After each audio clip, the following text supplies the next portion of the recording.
All right, chapter 6, estates and interests. In this chapter, we're going to learn about the characteristics of estates and land. We're going to learn what an estate and land is. We're going to learn about ownership categories of estates, where we're going to describe the characteristics and learn what encumbrances are, and like liens, easements, encroachments, etc. So, without further ado, what is an estate and land? An estate and land describes the amount and kind of interest that a person has in real property. That's the definition for an estate in land. And there's two different categories of estates and land. We have leasehold estates and we have freehold estates. Freehold estates are what we're going to go over in this chapter.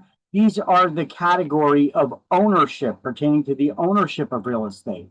So there are three types of freehold estates that we're going to go over in this chapter. But once again, when it comes to estates and land, there are two categories of estates. There are freehold, which is the category of ownership, and then there's less than freehold, which is a leasehold estate. We'll go over them in chapter 12, and there's four types of them. But we'll mention their names in this chapter, but we're not going to go over them in any detail. This chapter is for the freehold estates. So, that being said, on the first page of chapter 6 here, what we're going to do is we're going to cross out the word ownership when we highlight this sentence that describes what an estate and land is. It has ownership in the definition here because this chapter is specifically talking about the ownership category. But this is just cross out the word ownership and you got the definition of estate and land. It describes the amount. It's the amount and kind of interest that a person has in real property. That's an estate and land. Okay, and we have two categories. Once again, let's highlight freehold estates, and then right next to that, ownership category, three types, and leasehold estates, four types, and then write chapter 12, page 228 right next to that. That's your cross reference so that if you wanted to go there, you could see where you could see the four types of leasehold estates in that chapter.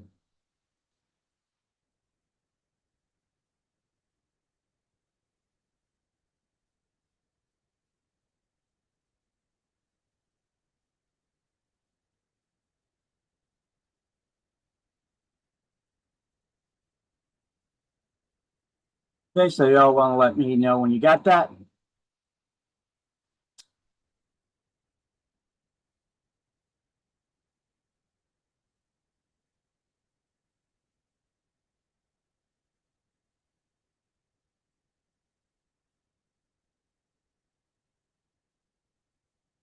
Got it. Okay. You also throw out there the beginning of class attendance poll too.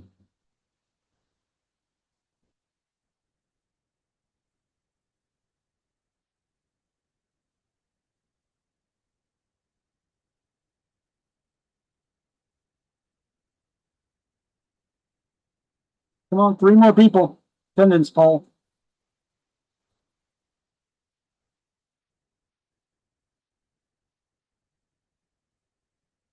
Okay. Okay, so the three types of freehold estates are fee simple, fee determinable, and a life estate. You can just write the number three there before you highlight it. Just highlight it and then write the number three so you don't smudge it. And then just highlight 1, 2, 3. Fee simple, fee determinable, and a life estate on page 104. Because you'll just need to know what are the three types of freehold estates. You'll have to know what a freehold estate is. It's a category of ownership. And we'll need to know what the three types of freehold estates are and the differences between them. And so we're about to get into now the differences between them and what each estate means. There it is. But before we do, we're going to do a quick little rundown of the four types of leasehold estates, not with any depth or anything, just the names of the categories and what a leasehold estate is. Leasehold estate, these are leases that involve tenants A lease does signify the tenant's right to occupy an owner's property for a limited period of time, as is defined in their lease. Now, leases involve tenants, and tenants are referred to as the lessee. Owners are known as the lessor. And one thing we'll learn about is anytime we got a root word here, just a little bit of Latin here, anytime we learn about the root words, lease, you know what a lease is. Well, the lessor, if it ends in OR, that's the person who gives whatever the root word is, the lease. Words that end in EE, those are the persons that are receiving whatever the root word is talking about. And that goes with a lot of topics that we're going to speak about. You know, when we see the root word, you understand what a lease is. Well, the lessor is the one who gives the lease, the lessee is the one who receives it because it ends in OR or EE. Words that end in OR is the person that's giving whatever the root word's talking about. Words that end in EE is the one that's receiving it. And it applies to a lot of things. We'll actually even have a chart, I think, in the next chapter that talks about it. Okay, so lease is personal property that's an intangible or incorporeal asset. It's not considered real property ownership.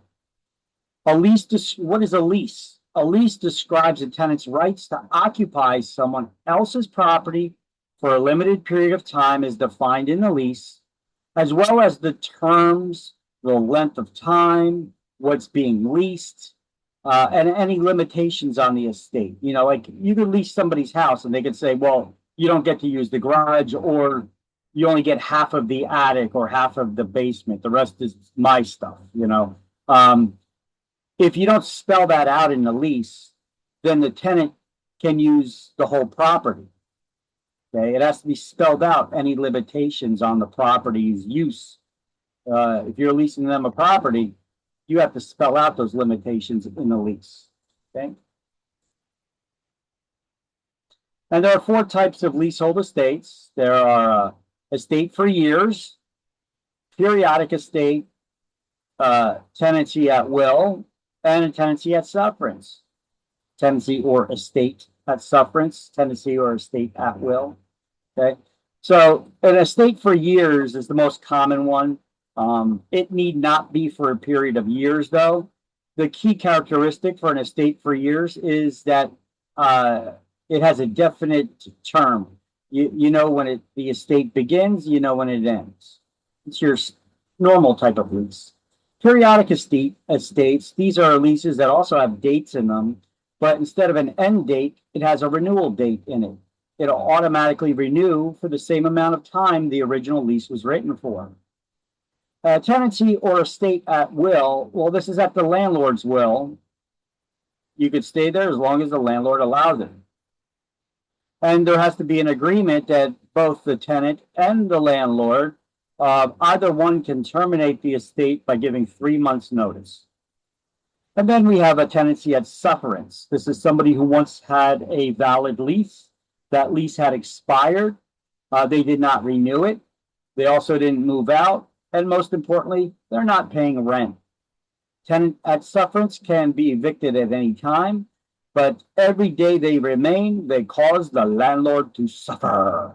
Thus the term tenancy at sufferance. You know, they're there. They don't even have the rights to be there anymore. Their lease expired. They didn't move out. They're not paying their rent. Okay. We'll go over that in chapter 12 in more detail. Okay. So as you can see here, this leasehold estates involve tenants and are estates for a period of time. You can highlight that here on page 104. Leaseholds are considered to be personal property and not real property because you don't own it. So therefore, it's an intangible asset because the lease just symbolizes your rights to use someone else's property. Okay.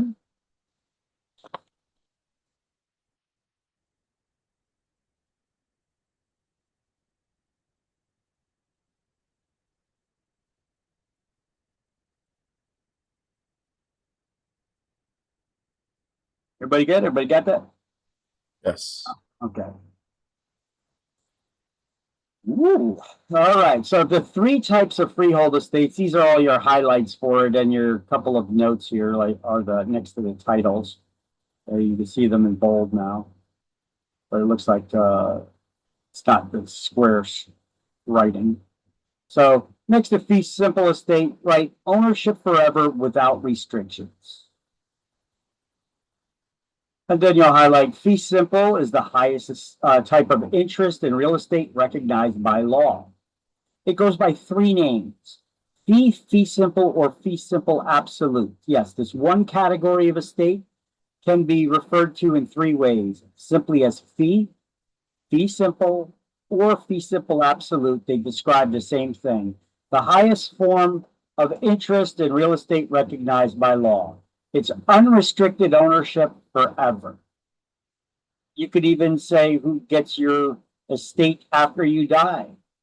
So it's your property. You could do with it what you want, of course, within zoning rights and, the government's restrictions on how you could use your property.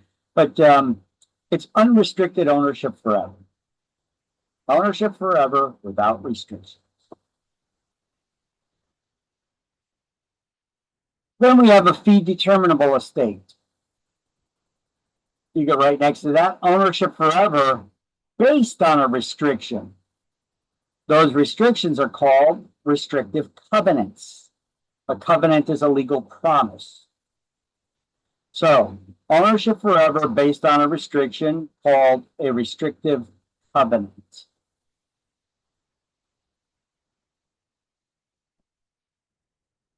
And this category of estates also goes by three names: fee determinable, conditional fee, or defeasible fee. Okay? Because it's based on a condition. If you violate the condition, then it's possible that you could lose the estate. So it's ownership that you take that is based on a condition.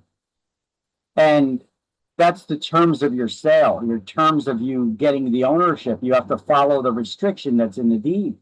And if you do not follow the restriction and you violate it, you could actually lose the property. If the person who put the restriction in there found out you violated it, they could take you to court and compel you to turn the ownership back over to them without giving you a penny, because you violated the terms of the restriction that you agreed to when you took ownership.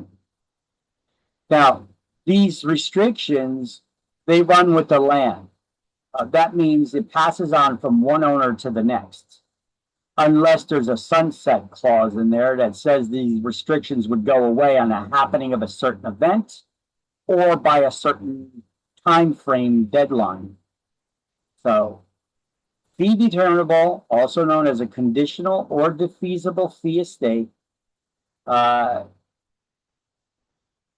can terminate on the occurrence or non-occurrence of a specified event.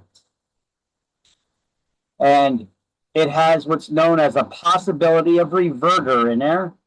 That means that if you violate the restriction, it's possible for the ownership to revert back to the previous owner or whoever it was that put the restriction in the deed.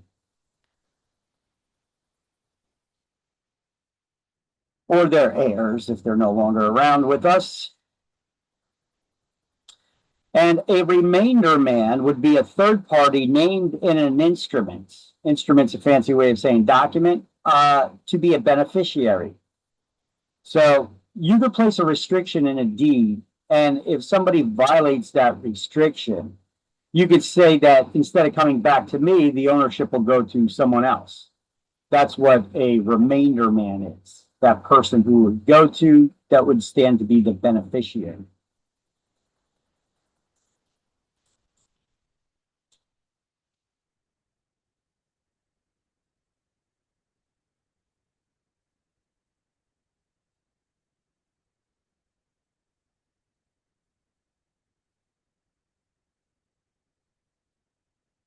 And then we have a life estate.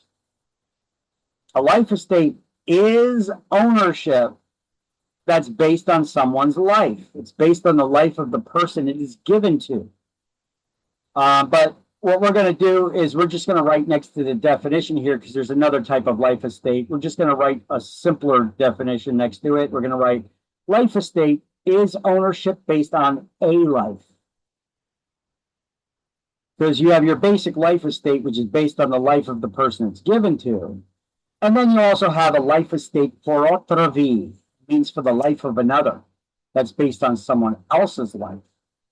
So just to understand what a life estate is, simply a life estate, it is ownership of real estate, but it's based on a life. Based on a life.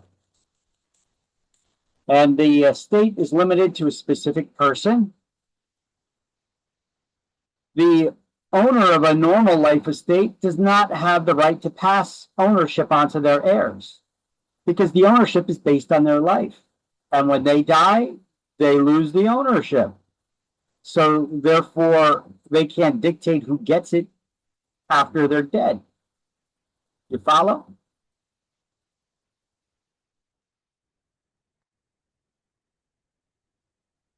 Let me know when you guys got all those highlights.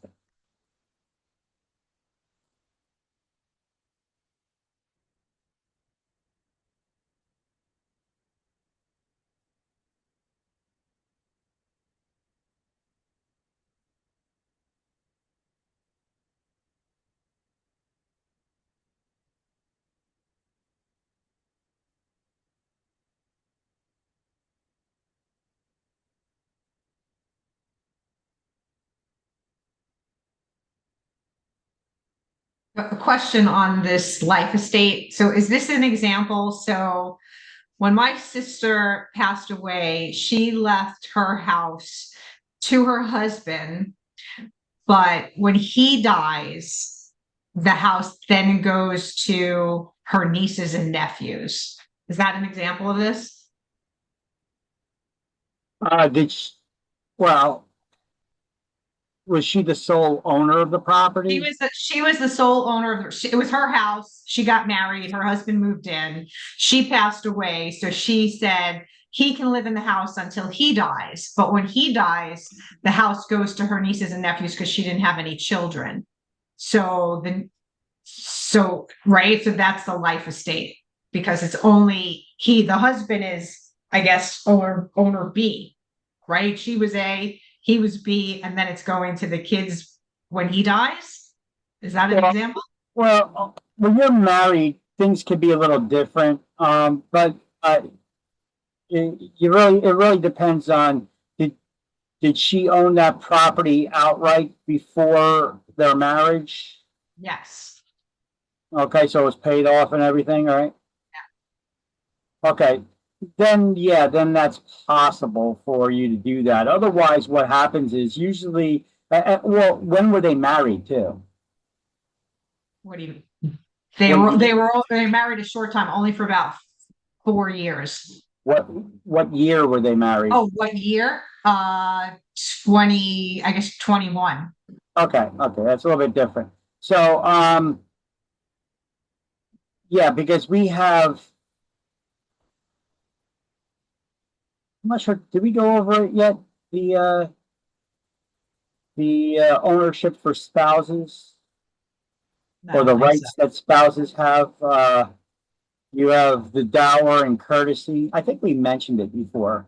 Dower and courtesy rights. If you were married before May 28th, 1980, you Yeah, I think you did mention that. okay, yeah, then your spouse has interest in all the properties you own during your lifetime. But if you're married after that, which was the case for your relative here, uh, then then only the right of joint possession for the primary marital residence applies. However, if she owned the property outright before they got married, I think that may be a little bit different. Don't quote me on that though. Let me see. Let's take a look. Give me 1 second. I'm gonna open up chapter 20. I actually said we were gonna skip to chapter 20. Maybe we'll do it after we're done with chapter 6 here before we do chapter 7. So here, I'm gonna go to, I'll open up this slideshow here for chapter 20. And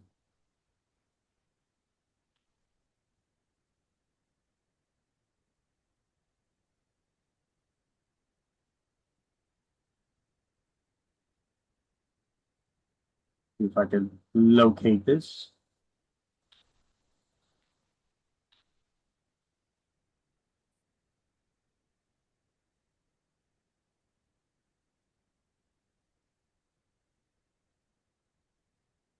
See, so for a real property acquired by a married deceased person before May 28, 1980, the surviving spouse is entitled to a life estate of all, that's if they were married before that date. After that date, spouse is still entitled to a life estate of 1/2 interest in all real estate owned by the deceased. Okay, that's before May 20th, 1980. Afterwards, they have the right of joint possession, which is You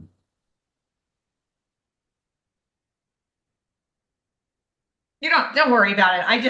Yeah. It sounded like it when you were saying it. I thought that's what would be the same thing. Yeah, I mean, when it comes to death and leaving it, that can be kind of touchy. You really got to follow the rules on it, whether they have a right to it or not. But that's a common scenario, one that you're talking about, where you could leave a property to your spouse, and then when they die, then your children get it. You know, if they're, but I think that's usually a case like if you're not the children of the surviving spouse. Yeah, here. Actually, it's right here. Let me see. This is only if you die without a will. Let me see. It says who can inherit. There are children who are also children of the surviving spouse. The spouse or partner receives. Okay, now this doesn't talk about the real estate in particular. All right, well, we'll go over that when we get to chapter 20. Yeah, we'll go over it a little bit, maybe more detail there. But yeah, that could be a scenario like what happened with who was it? Your relative? Sister. Yeah. Sorry.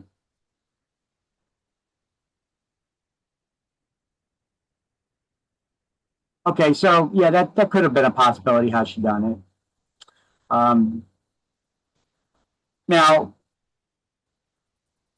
everybody got all these highlights already, or no? Everybody's still doing little notes and highlights here for page 104? We're good. We're good? Okay. I got it. We're still going to go over the same stuff. I just want to make sure you had the opportunity to get the highlights in and the notes there. Okay, so once again, here's the recap for the 3 types of freehold estates. Fee simple. It goes by fee simple, or fee simple absolute. It's the highest form of ownership recognized by law. It's ownership forever without any restrictions to it. Fee determinable also goes by defeasible fee or conditional fee estate. This is ownership forever as well. However, that ownership is based on a restriction. And those restrictions that we place in deeds are called restrictive covenants. Now, only private parties can place restrictions in deeds. Governments cannot place restrictions in deeds. They have their own powers on how they can restrict somebody uses their property based on zoning laws and things of that nature. Now, if the restriction is violated, the ownership would revert back to the person who placed the restriction in the deed. This is called the possibility of reverter, or to a remainder man. The remainder man is a third party named in the instrument, the document, to be a beneficiary.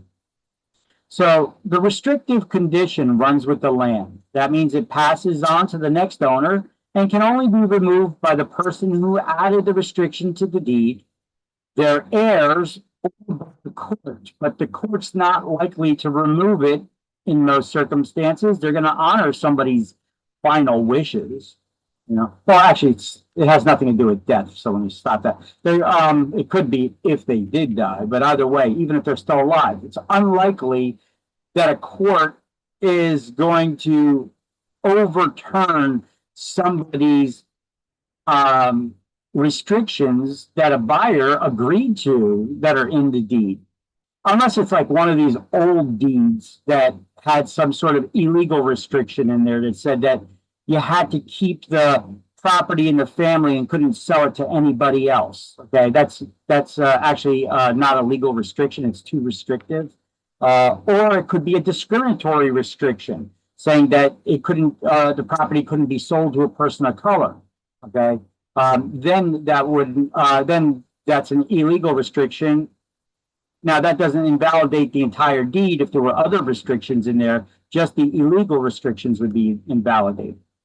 Now, a couple of years ago, Governor Murphy ordered the 21 county record keepers for all of the ownership documents to remove any references that would be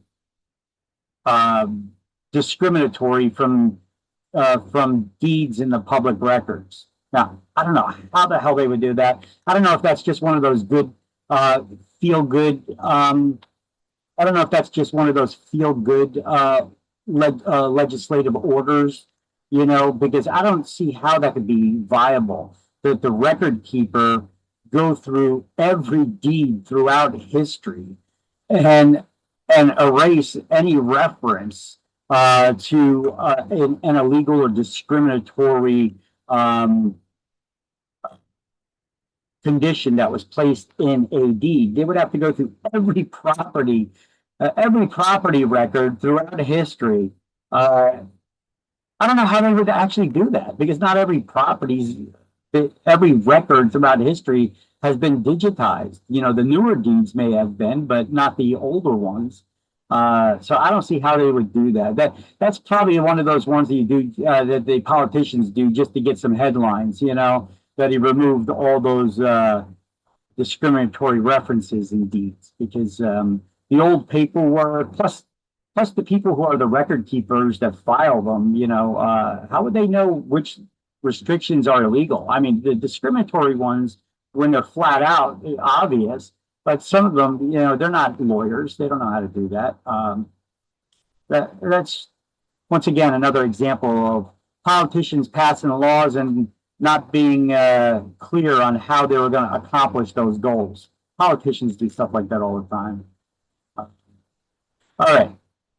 So as you can see, though, my definitions are a little bit different than what you see in the book, what you just highlighted, because they give it to you more in a direct explanation, even like with the possibility of reverter and what a remainder man is and who could place restrictions in deeds. You know, it's a little bit more direct, a little less words to study. So this slide is actually probably a pretty good slide to study from. Now, here's the third one. The life estate is ownership based on the life of the person who the estate is measured against. Now, they can't leave it by will. Why can't you leave a life estate by will? Because the person who it's given to loses the ownership upon their death. They only were granted ownership for as long as they're alive. When they die, they cannot leave it. They can't dictate who gets it afterwards, because upon their death, the ownership reverts back to the person who gave them the estate. Or if that person is no longer around, their heirs, or maybe they specified a remainder man, somebody else get it upon the death of the person who was given to. All right, so let's see. They can't leave it by will. They have all the rights of ownership, just like any owner would, to sell, lease, mortgage, give away the property. They just can't destroy the estate's value. They need to maintain paying the taxes on it as well. And upon the death of the owner, the ownership reverts back to the person who gave them the estate. So if you could give away or sell the property, if somebody gives you a life estate, you're the owner of the property. You have the right to sell it, lease it, give it away. But what are you selling, leasing, or giving away? Only those limited rights that you have. and you have the limited right of ownership for as long as you're alive. So if you're selling or leasing or giving away that life estate to someone else, what are they getting? They're getting the ownership for as long as you're alive. Would you want to buy a property that's based on someone else's life? How would you even value such a thing? See, these are things that's not normally how it works, where you're selling it or giving it away like that. Let me give you an example of a real life situation where it took place. Hugh Hefner. Anybody remember that guy? He was the owner of Playboy magazine. You guys remember Playboy? Wasn't that long ago? So Playboy magazine, owner Hugh Hefner, he actually sold the Playboy mansion when he was still alive. But he put a condition in the sale that he could live there. He would only sell it to someone if they gave him back a life estate. So basically, it's like this. I'm selling you my property, but you got to give me ownership back for as long as I'm alive. And when I die, then you get it. That's the condition that Hugh Hefner put in there. Here. Let's take a look at this.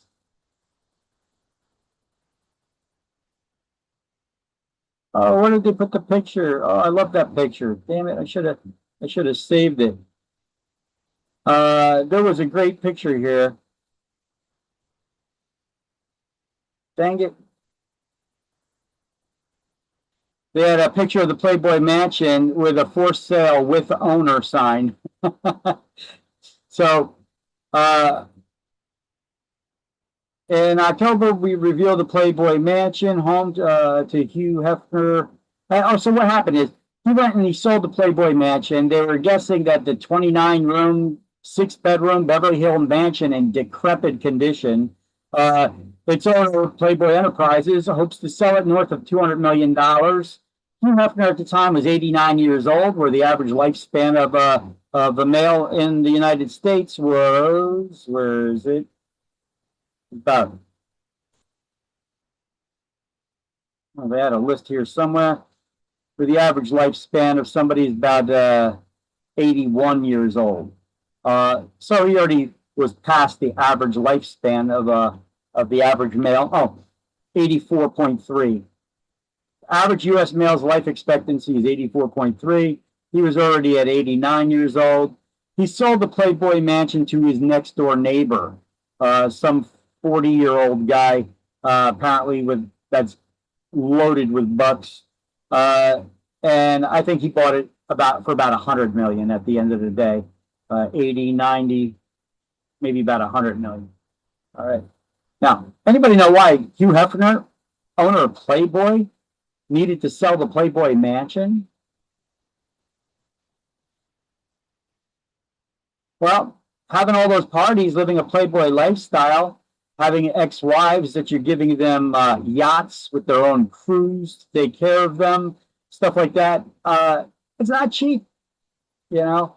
I mean, he made a lot of money in his day, you know, with the Playboy magazine, and then you got Playboy TV, and the licensing of Playboy Bunny logo for everything from keychains to car fresheners, you know.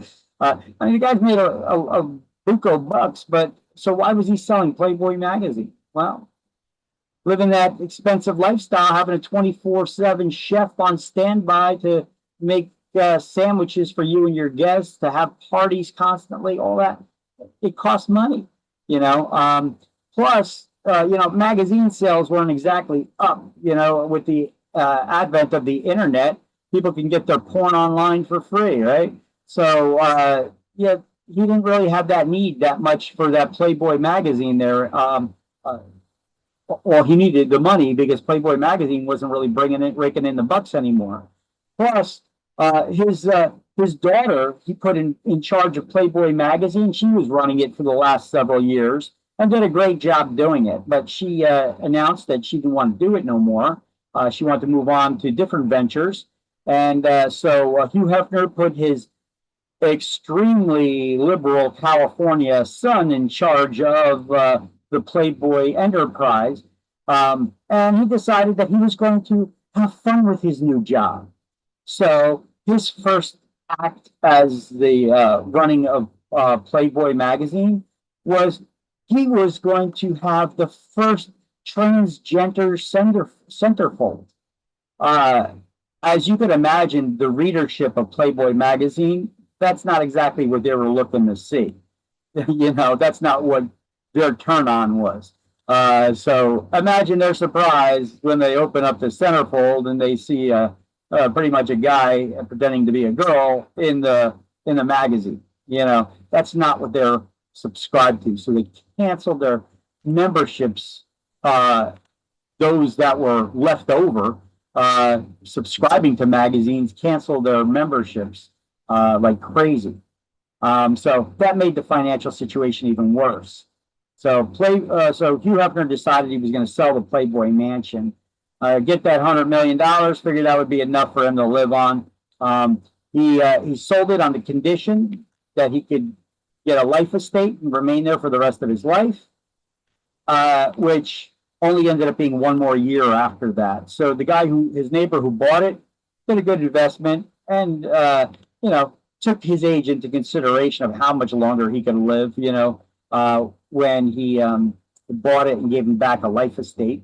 It only ended up being 1 year, so he didn't have to wait that long. But it took quite a few years for them to renovate that Playboy Mansion because it was in beat up condition, having all them parties, having those dogs that pee and crap everywhere without just imagine old carpets, people spilling drinks, the dogs going to the bathroom in the house, those lap dogs. Yeah, it wasn't in good shape. So here's what the Playboy Mansion looks like today, for those who are curious. Here's the guy that ended up buying it, his young neighbor, some extremely rich Greek guy. His father, he owns brands. And he was taught this just like his father. His father came from a business like that and gave him and his brother, taught them how to become stupid rich too by ownership of brands. I think he owns like Pabst Blue Ribbon beer and things like Nestle, Nabisco, things of that nature. They own the brands. So that's where he gets all his money from. So here's the Playboy Mansion after it was renovated.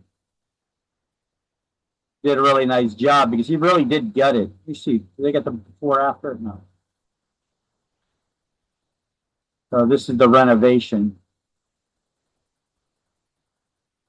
Here's the old infamous grotto from 2004. Hugh Hefner with his bunnies.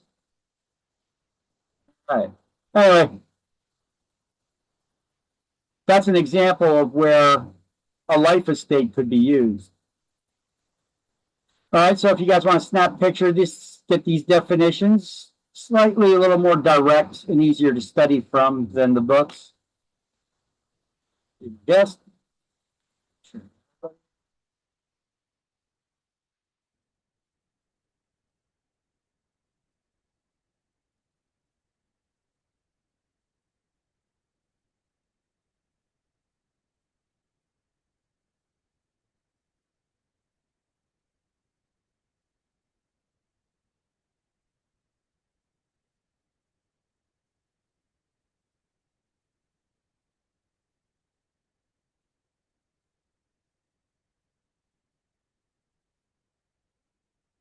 All right, everybody have a chance to look at that or snap a picture.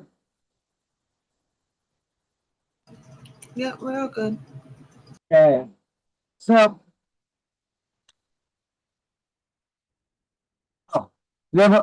sorry.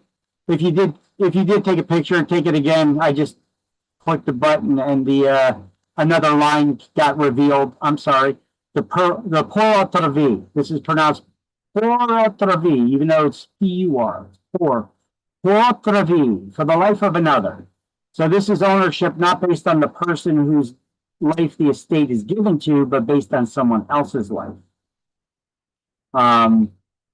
That's a life estate Porotravy. It's based on a third party's life.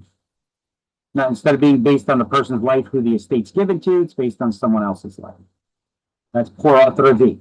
And this is Latin. It is not French. If it was French, it would be P-O-R. This is P-U-R. This is Latin. Pronounce the same, means the same thing, just spelled different.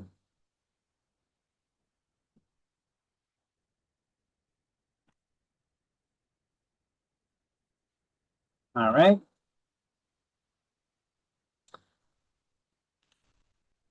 Okay, so we already did this and we got this highlighted.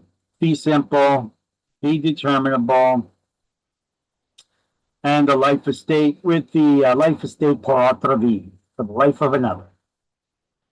So you already got this highlighted, but here on page 105, let's highlight this. Life estate pour autre vie, for another's life. The holder of a life estate has true ownership of real property, but it always ends on the death of the person against who the life is measured, who the life estate is measured.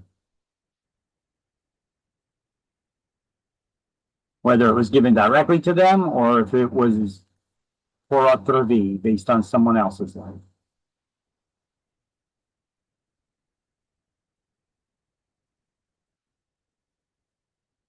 Everybody got that? 1 second. Okie dokie. You got it.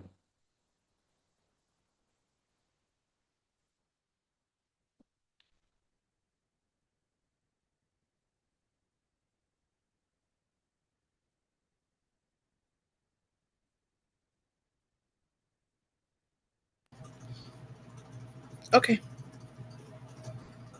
All right.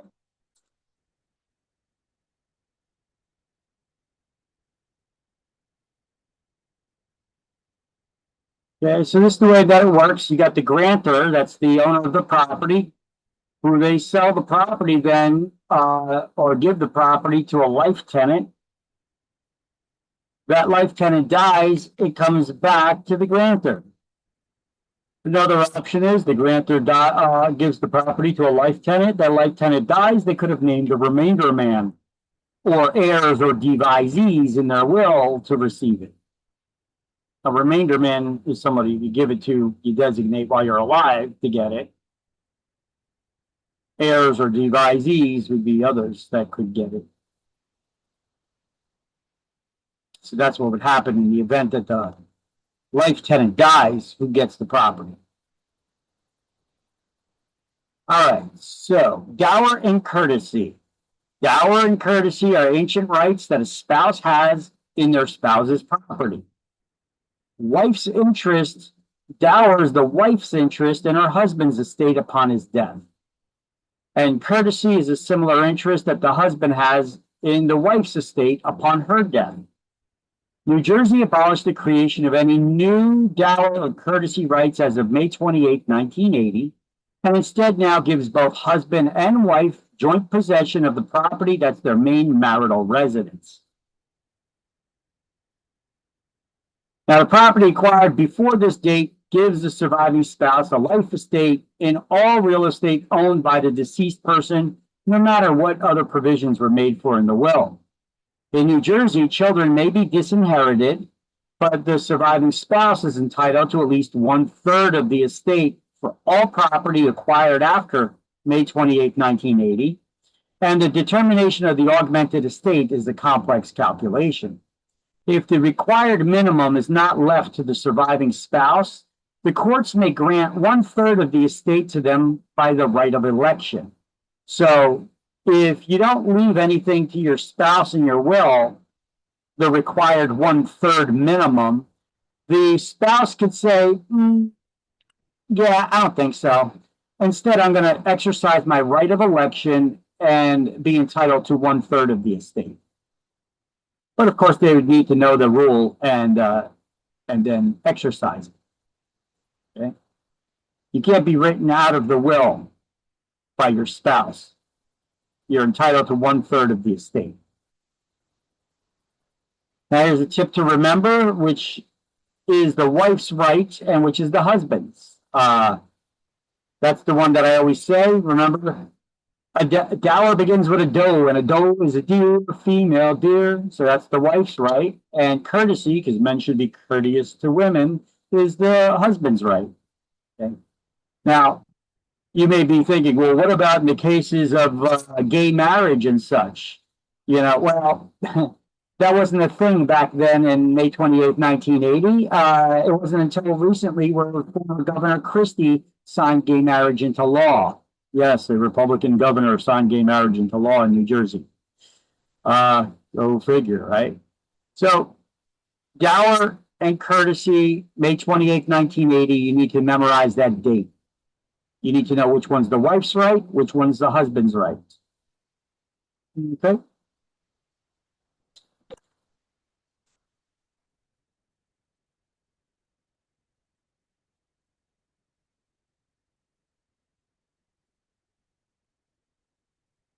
Okay, so why do we need to know? Now, in the book, there's 2 bullet points underneath this that explain that.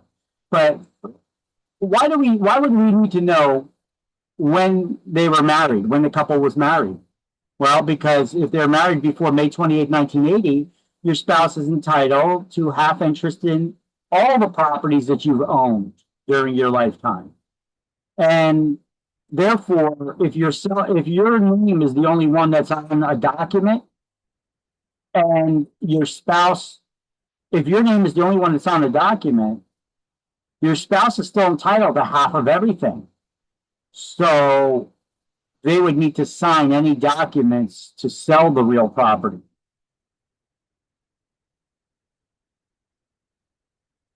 Or refinance it or anything like that. Because they're entitled to half the estate. Now, if you're married after May 28, 1980, it's only the primary marital residence. Well, actually, it's a third of the estate. But the primary marital residence is the only thing that your spouse really has any interest in. Like, if you die, you cannot leave. Well, let's see your scenario with your sister. When your sister passed away, she couldn't just leave the property to her kids and write her husband out of the will. Okay. When you own property together, as husband and wife, the husband has a right to the primary marital residence. So whether now pertaining to the ownership, him living in it, all that stuff, I guess because she owned it outright before they were married, that could change things a little bit. I'm trying to find there's actually something here that goes over that, talks about it a little bit, or it used to.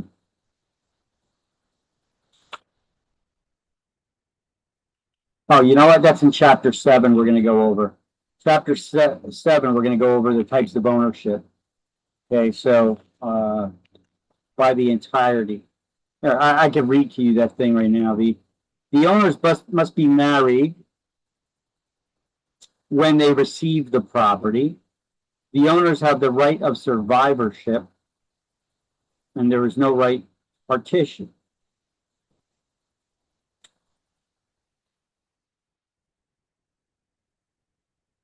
Okay, so we'll go over that in chapter 7. Okay, so dower courtesy, May 28, 1980, needs to know. Okay, it will be on your exams. And the right of election, that's reserved only for surviving spouse when their spouse did not leave them at least 1/3 of the estate. So let's do those highlights here. And why do we need to know that? Well, because when we get listings, sometimes you have somebody say, well, I'm married, but my name is the only one that's on the deed.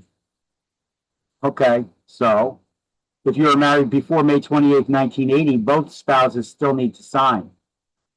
If you're married after May 28, 1980, only the one who's listed on the deed needs to sign. Okay. It's a matter of knowing whose signatures are needed to transfer documents or list them for sale, etc. So, however, even if it was, let's see, so for real estate owned during their marriage by one spouse before May 28, 1980, surviving spouse has the right of dower or courtesy. Any document relating to the property should be signed by both spouses, no matter which one is the owner.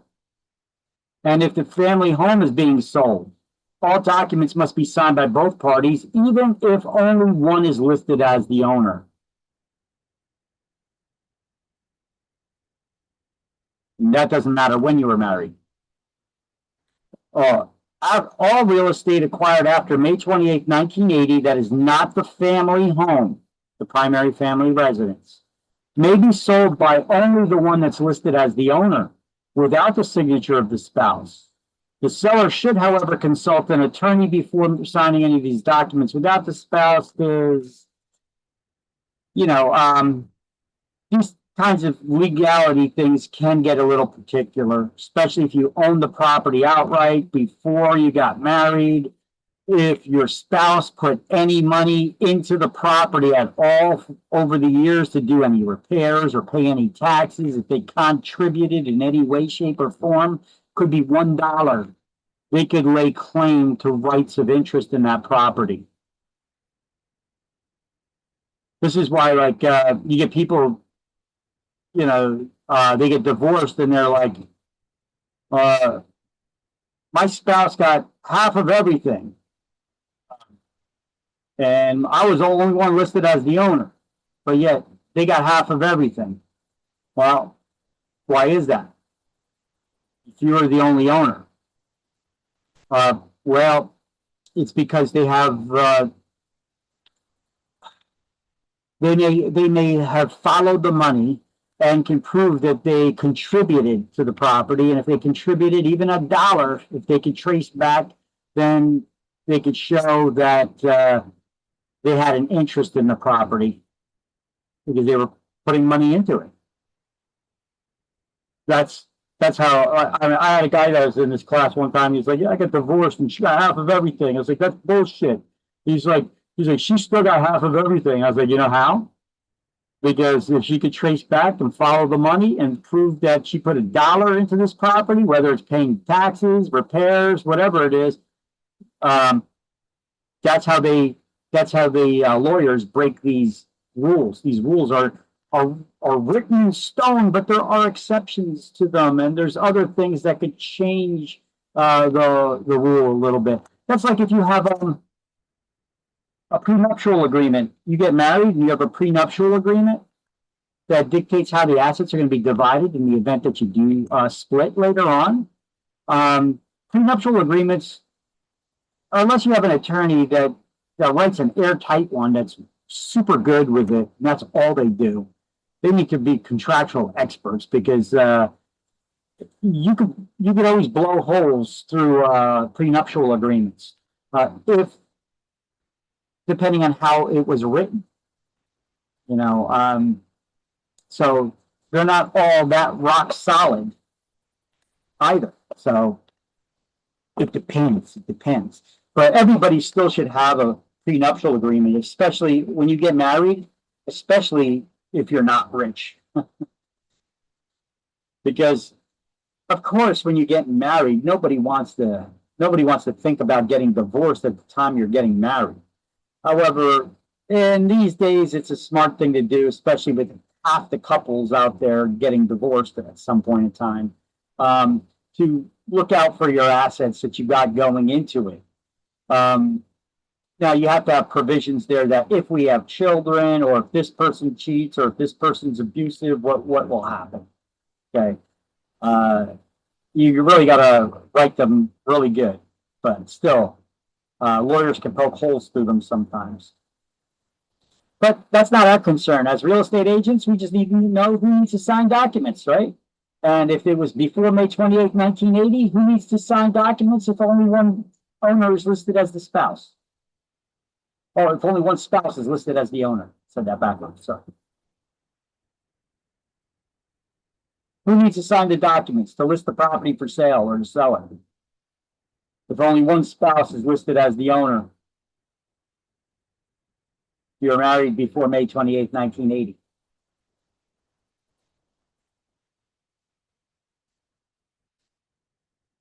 Hello?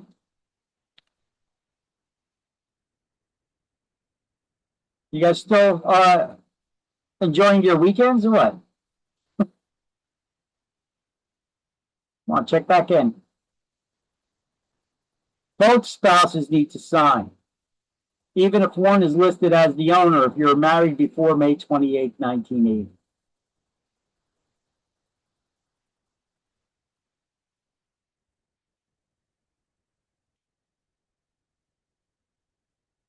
Come on, guys. Turn your cameras on so I know you're all there because nobody's answering me here.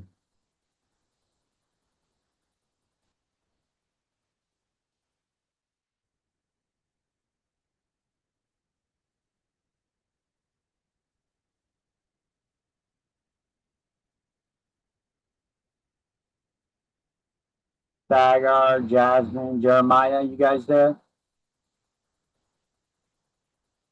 Yeah, I'm gonna turn my camera right now.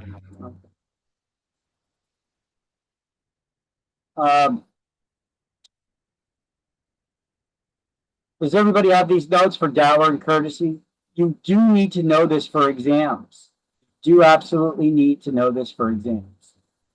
So, dower is the wife's right, courtesy is the husband's right. And when did New Jersey abolish the creation of any new dower courtesy rights? May 28th, 1980. But that did not get rid of the ones that are existing. If you were married before May 28th, 1980, those are still in effect. So if you're married before that date, you still have dower and people who may have dower and courtesy rights out there. But after that date, there's no more dower and courtesy rights. They abolished the creation of any new ones. So your spouse is only entitled to interest in the primary marital residence, not the any other properties that you may own. Okay. Those you can leave to your boyfriend or girlfriend.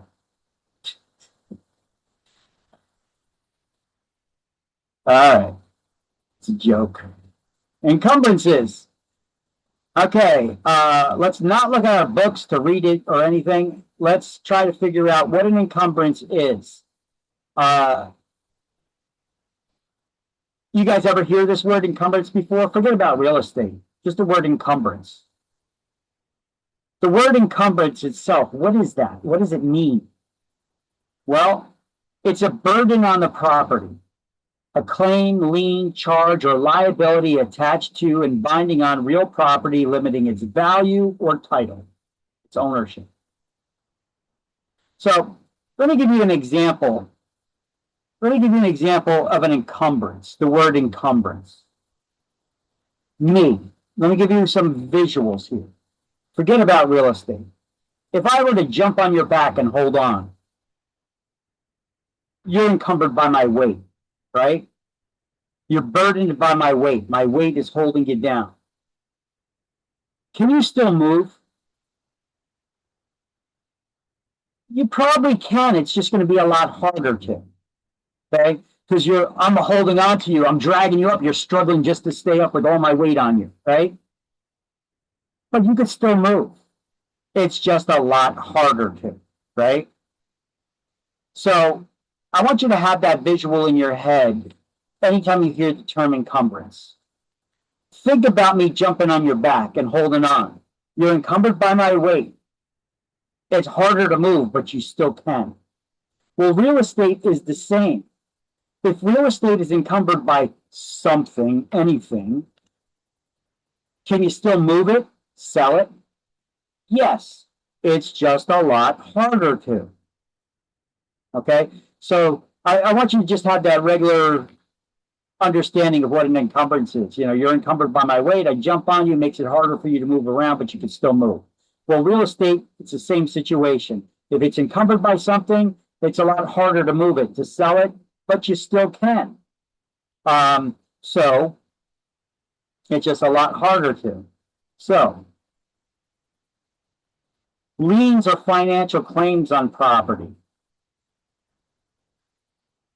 Mortgage liens, tax liens, lawsuit judgments, mechanics lien, which is a contractor who you did not pay. They can create a lien on your property. And then we have physical and usage encumbrances as well. These are like deed restrictions that limit how you can use your property, easements, licenses, and encroachments. So liens and physical and usage encumbrances. Here's a little brain teaser for you. All liens are encumbrances, but not all encumbrances are liens. Yeah, this will make much more sense if you just translate it in your head as you read it. What's a lien? Financial claim on property. So all financial claims are encumbrances. They're burdens on the property. But not all burdens on property are financial claims. Boom. Easier to understand when you translate it like that, right? So it's not such a brain teaser after all. So let's do the highlights of that on page 106.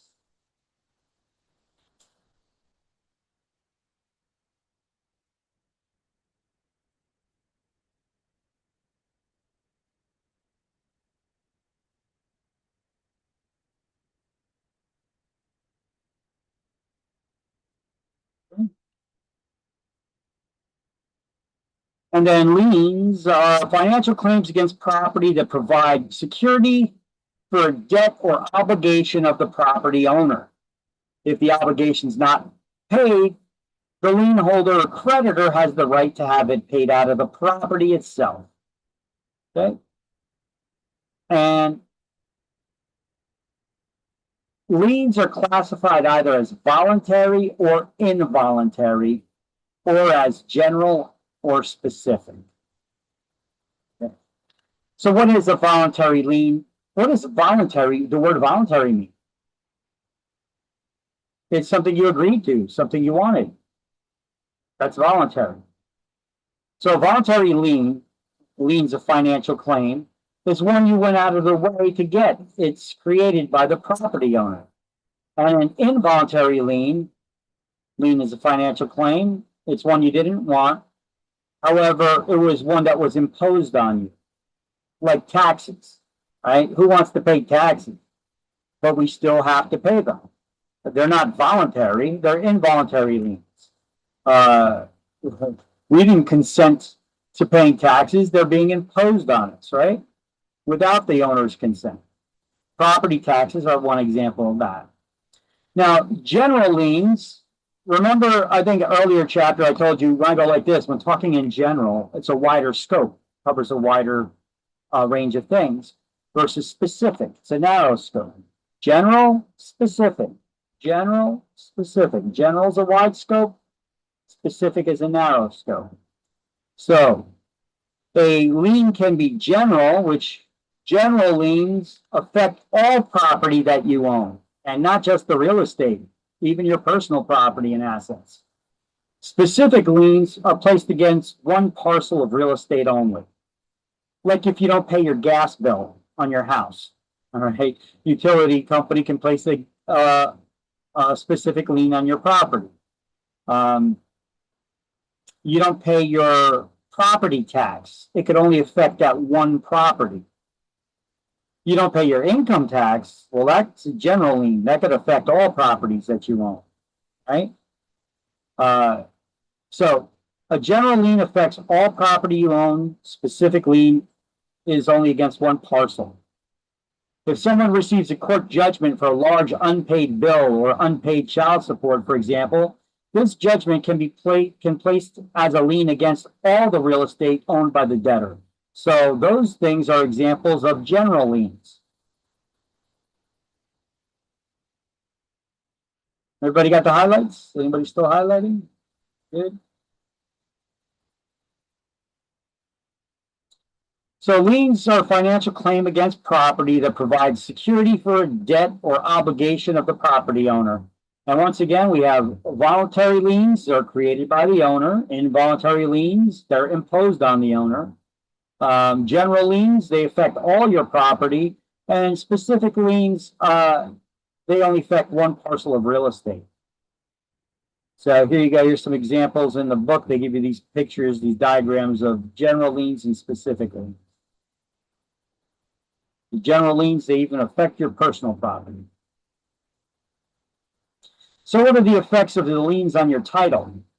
Well, you could still sell a property to someone that that is encumbered by something, that has encumbrances on it. It's just a lot harder to. You'd have to find somebody willing to purchase the property along with that encumbrance. Would you buy a property from somebody that has they got a lawsuit judgment against them for $50,000, and that person found out they owned a piece of real estate and they put a lien on it for $50,000? Would you buy their house before they cleared off that lien? Meaning that liens run with the land. They attach to the property, not to the property owner. So anybody that purchases that property without that lien being cleared off, the lien is still payable by your property. You're not, the new owner, the next owner is not responsible personally for paying the lien, but the property that it's attached to is. And that repayment of that lien can be made through the property, which of course that would be done through foreclosure. So of course the next owner would want to make sure that it gets paid. So would you purchase a property that has a $50,000 lawsuit judgment lien on it before the owner pays it off? Would you be willing to buy a property that has a $50,000 lawsuit judgment lien on it that the owner did not pay off yet? Why can't I hear anybody? This is a pretty simple. Can't you get it for cheaper if there's, isn't there like a? I'm sorry, can you repeat that? Can you get it for cheaper if there's a lien on the property? You'd have to negotiate, you'd have to negotiate to try to get it cheaper, but let's say that you're not getting it for any cheaper. Let's say we got a property, it's worth $300,000 and they're selling it to you for $300,000, but there's also a $50,000 lien on it. Would you buy that property? No. No. But if you got it for $50,000 cheaper, would you buy it? Yes. Okay, because it makes up for the difference. Mm-hmm. Who said yes that they would buy that property for full price plus a $50,000 lien? I hope that if you're doing that, you have some insider information on that property that you know that it may have more value somewhere that other people may not be aware of.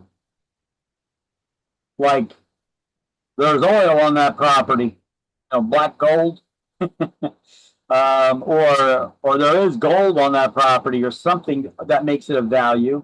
Or maybe it's next door to another property that somebody really wants to buy and get and really needs it, that would jack up its volume to cover the difference. The juice needs to be worth the squeeze, in other words, in order to purchase that property with that $50,000 lien on it if they're not lowering the price. You should know that it's got the value there somewhere else that you'll get it back or it'll be made up. Otherwise, it would not make sense to purchase that property with a $50,000 lien on it. Because if you do, even though you're not personally responsible for paying that lien off, your property is. And the repayment of that lien can be forced through foreclosure. That's what foreclosure is. When any lien holder is not being paid back the debt. Foreclosure is the legal process here. Foreclosure is the legal process in New Jersey for lien holders to get paid back their money. It's to pay back a debt or obligation. And in New Jersey, it has to go through the court system. Foreclosure is a legal process. It has to go through the court systems first. So, yeah, foreclosure. Taxes get paid off first in the event of a foreclosure sale. So, if you're not paying your mortgage loan, it gets foreclosed on, right? Well, who gets paid back first? You could have a bunch of liens on the property. Who gets paid back first in the event of foreclosure? Well, two things are certain in life, and they are death and taxes. We're all going to die, and we all got to pay taxes. Even after you die, they want to make sure your taxes are paid. That's why your estate got to go through probate. So taxes get paid off first in the event of a foreclosure sale. If any money is left over, liens get paid back in the order in which they were recorded until there's no money left. In some cases, a property owner in danger of foreclosure were to sell their property, which had a lot of equity in it. They could pay off all their debts and still walk away with a nice profit and keep their credit rating in good standing. However, sometimes, many times, most of the times, people fall on hard times and they let their problems sort themselves out, hoping that they'll go away. And then foreclosure happens. If there are enough proceeds to pay off all the debts, the homeowner will still get the remaining money back after all the debts have been paid. However, if they were to have sold that property themselves and not through an auction, they would have gotten more money for that property and they could have received more of their proceeds. But like I said, sometimes people, when they fall on hard times, they just put their head in the sand and they hope the problems go away, unfortunately, and they don't. And they could have reached out to one of us as a real estate agent to list that property and sell it at market value and get them more money for it. But instead, they let the problems try to sort themselves out. Property gets foreclosed, gets sold at a sheriff's auction. Why does anybody go to a sheriff's auction to buy property? Get it for a good price. To get a good deal on it, to get a good price on it. Yeah. So you know it's not selling for top dollar. So that homeowner who had their house mostly paid off, if it now sold at auction, it's going to sell for significantly less. Sheriff's Department don't care as long as there's enough proceeds to pay back the debt, the lien holders. That's all they really care about. The So seller, yeah. Sorry, if a seller has a lien on their home, can they buy another property and just transfer the lien to that new property, and then that will take the lien off of the one they want to sell? No, it's not up to them. It's your debt holder, the person you owe money to. That Right, if you say, I'm buying another property, same value, I just want to transfer the lien over to that property. No, can't do that. Okay, let me ask you a question. What would be your purpose of doing that? Person just wants to move. Okay, Maybe but the why? house, maybe their current house is too big, or I don't know, they just Okay, want to. okay. Oh, no. I'm talking about the lien. Oh, sorry. What would be the purpose of you transferring the lien to another property? Transferring it to another property because you want to sell the one that the lien is on. And why do you want to transfer it to another property? So you don't have to pay it now? Yeah, so then it's just on another property. Okay, hold on. Baby steps here. Let me walk you through this. Okay, so the whole purpose of that person putting a lien on your property is so that they get paid back. So you can't sell your house until you pay them back. I mean, you could sell it if you could find a buyer that's willing to purchase it with the lien, but that's the whole entire purpose of putting a lien on the property, is to force you to pay them back because you weren't paying them back voluntarily to begin with. So now they have to go and take a lien and put a lien on your property. So now nobody's going to want to buy your property until you pay them back. All right, so I think I'm confusing things. So I was thinking more of like, if you own a home and you use your home as collateral for, say, like a business loan. Okay, well, right? Okay, hold on. Let's just look at a lien altogether. No, that's part of it. That could be it. But look, let's just look at the definition of lien again. What is a lien? It's a financial claim on real property. Now, that could be done several ways. You could have went out and got a home equity loan against your property. Or somebody sued you because maybe you had a contractor remodel your kitchen and you never paid them. So then they put a lien on your property. Or you had a lawsuit judgment. You got in a car accident and somebody sued you. It was your fault and you refused to pay them back. They got a judgment against you. You refused to pay them back. They found out that you owe them own real estate. So they took that judgment and turned it into a lien against your property. So at some point in time that when you go to sell your property, instead of walking away with the proceeds and going and buying something else, well, before you could sell that property, it needs to be paid back because most people won't go through with a purchase of your property as long as that lien is on there. So you're going to have to pay it out of your proceeds, your profits. Okay. So that's the way for them to make sure that they get paid back. All right, so a lien and using your property as collateral are two different things. Well, they both becomes liens on the property. Okay. Okay, because a lien is just the financial claim on the real estate. Because whether you took out a loan or whether somebody sued you and got a judgment against you, those are bills you need to pay. So they're financial claims that somebody put on your property, whether it's because it was voluntary or because it was involuntary. That lawsuit judgment is involuntary, right? But you still need to pay it. Right. But you can work it out. I think that's what you were just saying here with the foreclosure. You could work it out so that the sale of the house pays off your lien. And so the person who's buying it wouldn't have, yep, okay. Provided you have enough proceeds, enough profits to pay it off. Okay. Yeah. I mean, I've had situations where people had IRS liens on the IRS put liens on their house.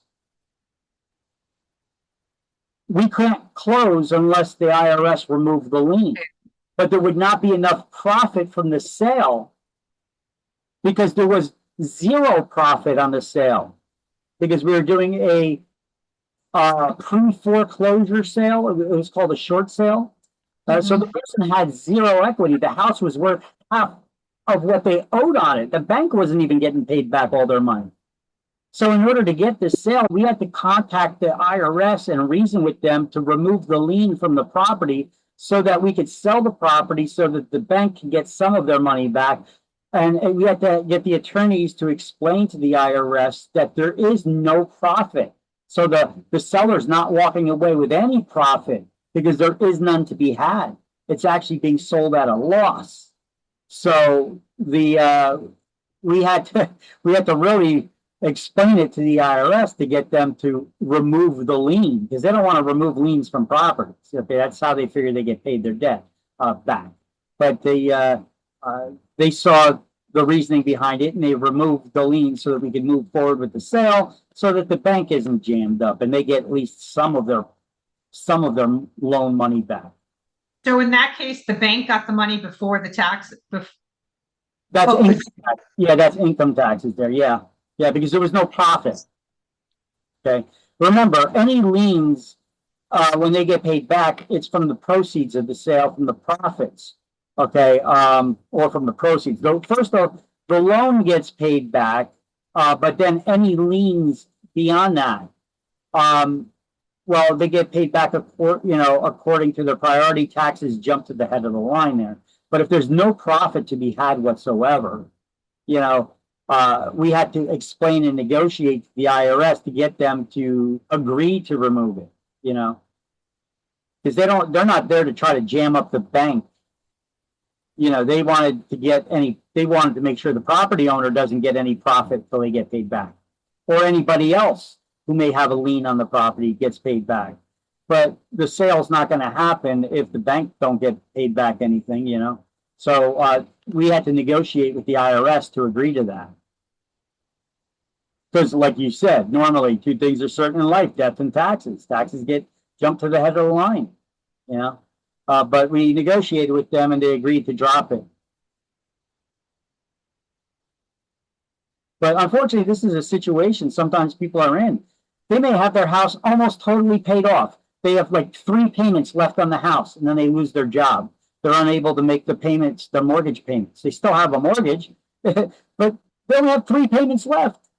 Doesn't matter. If you don't make those payments, you could still be foreclosed on. But you got a lot of equity in it. So the smart thing to do there would be to try to sell the property.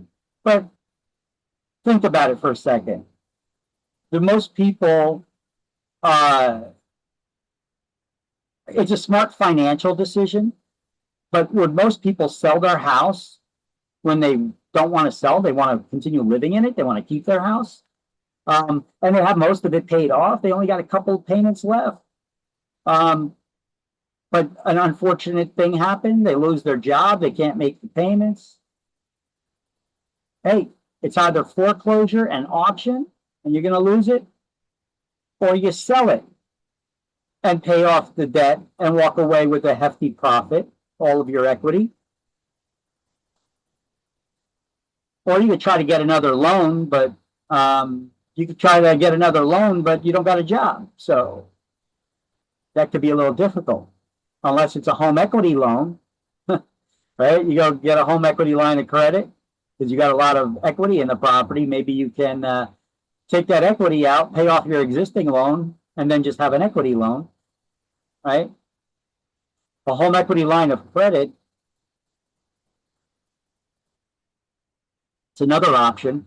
Got to try to get creative there, though.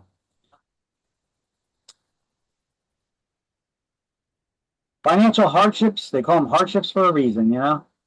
Hard decision to make. Okay, so this is just, again, encumbrances, liens, voluntary, involuntary.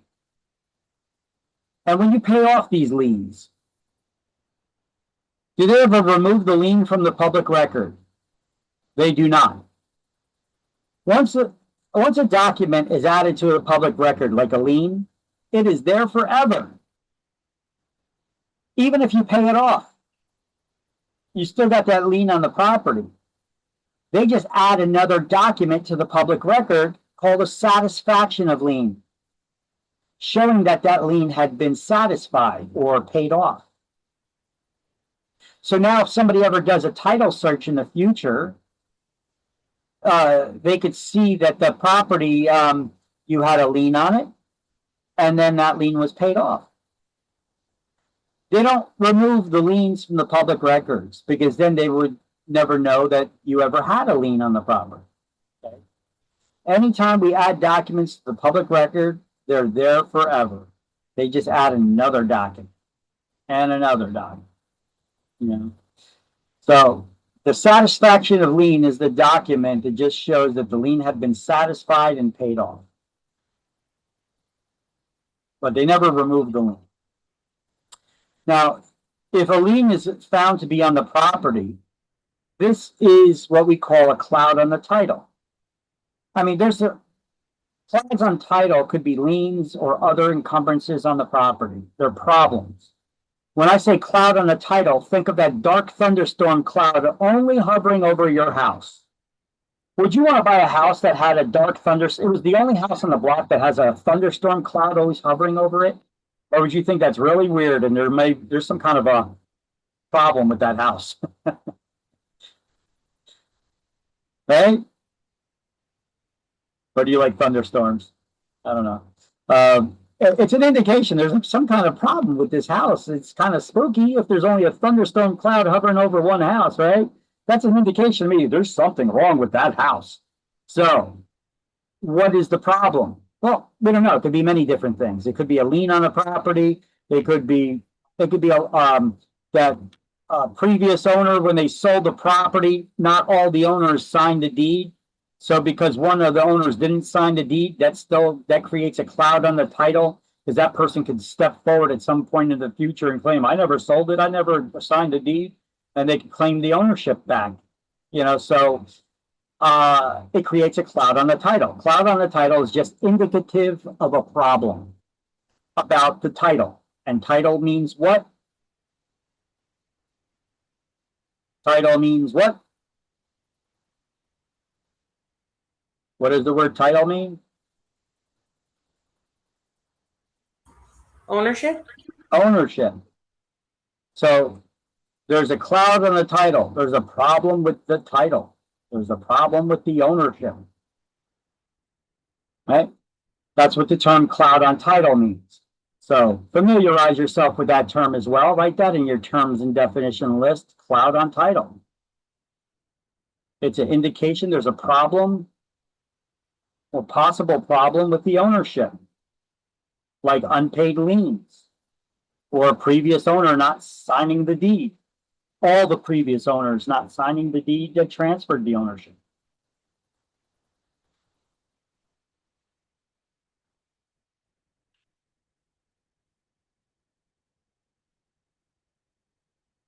So here are some forms of involuntary alienation. What is alienation? It's a transfer of property. You alienate yourself from the rest of the crowds in the rest of the kids in class. What are you doing?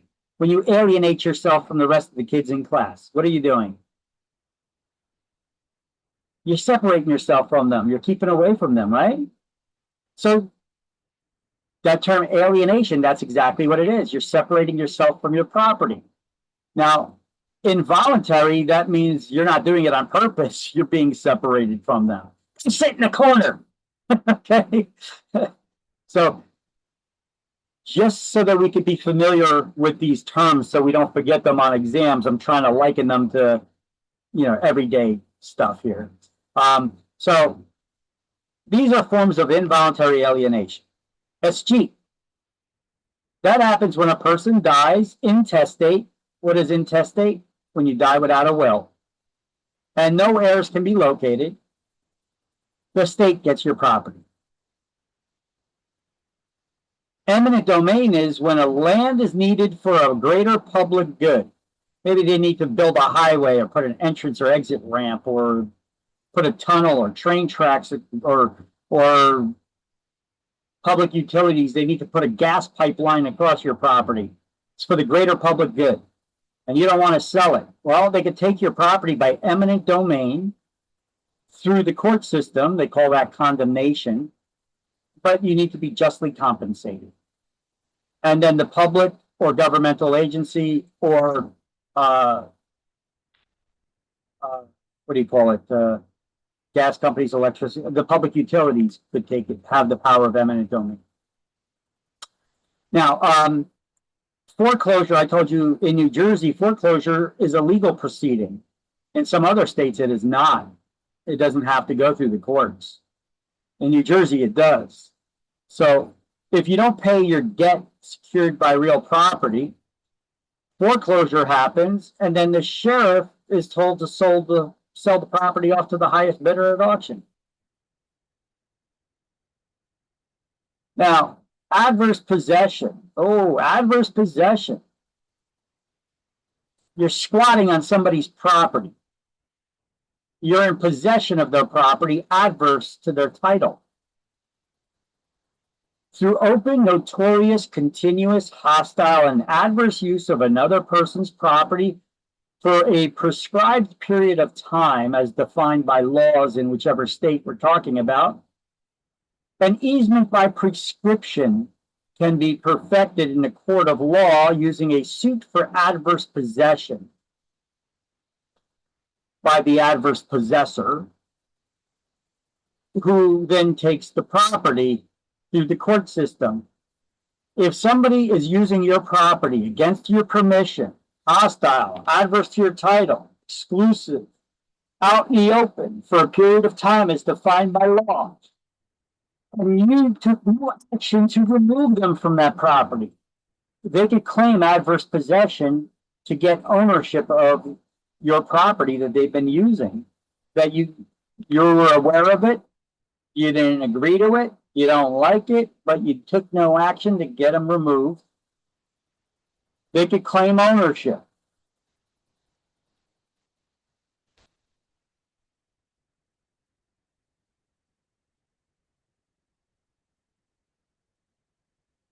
All right, now liens get paid back according to their priority. Uh-oh. Well, what determines the priority of the lien repayment order? The date in which the documents are recorded in the public records, with the exception of two things. Real estate taxes, they always jump to the front of the line, and a mechanic's lien. That's a contractor's lien for a contractor who you did not pay that did work on your house.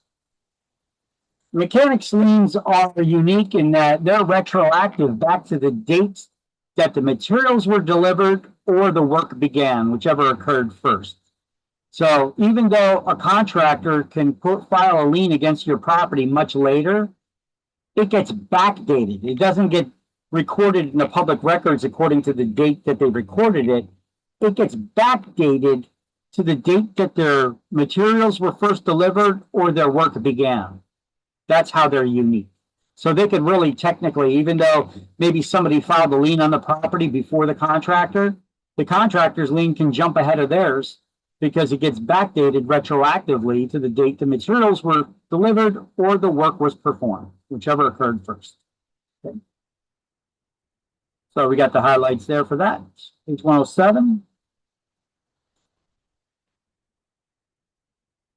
So what determines the order in which liens get repaid? That could be a question all on its own. The priority. And what establishes their priority? The date they're recorded in the public record. Okay. They just want to make sure you got a basic understanding of how things work down there.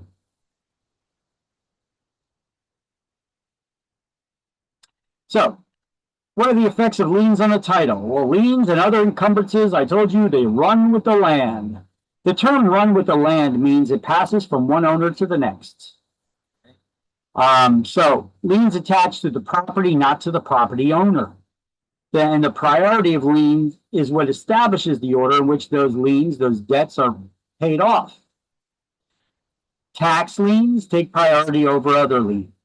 They jump to the head of the line. Property taxes. They jump to the head of the line.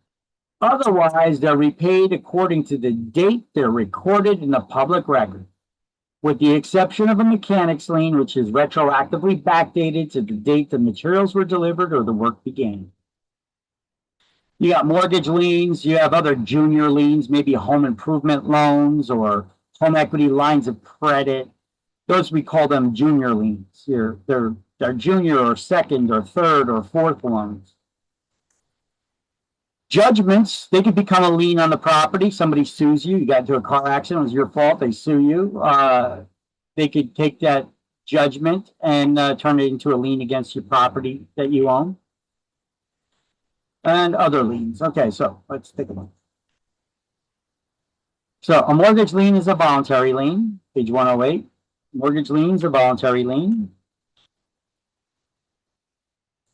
Beneath that, construction liens, also known as mechanic liens, they're construction liens.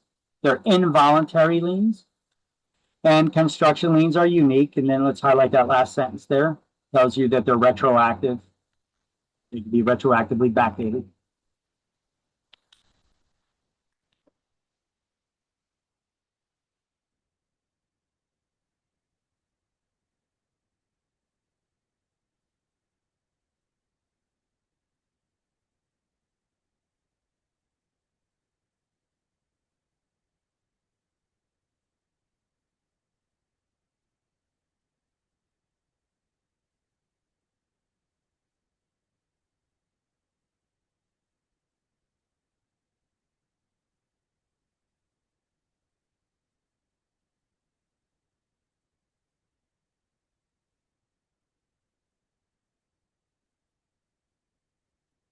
Okay.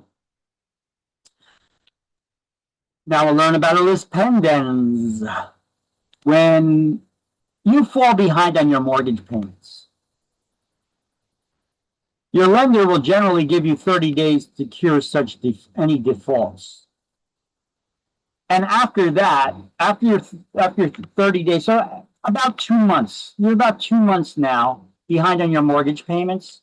Your lender should, they don't always, but they should record a lis pendens in the public records. What is a lis pendens? It's a public notice of possible future legal action that's pending against the property owner. What's that legal action? Foreclosure. So let's highlight a lis pendens is not a lien, but rather a notice of possible future legal action against the property.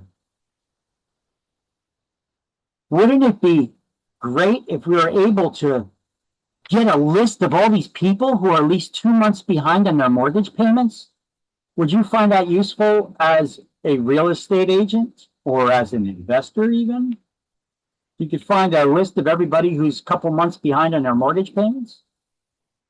Now, not everybody who's behind in their mortgage payments is going to lose their property. Sometimes it's because of medical reasons and they're allowed to get caught up. They're not going to get foreclosed on.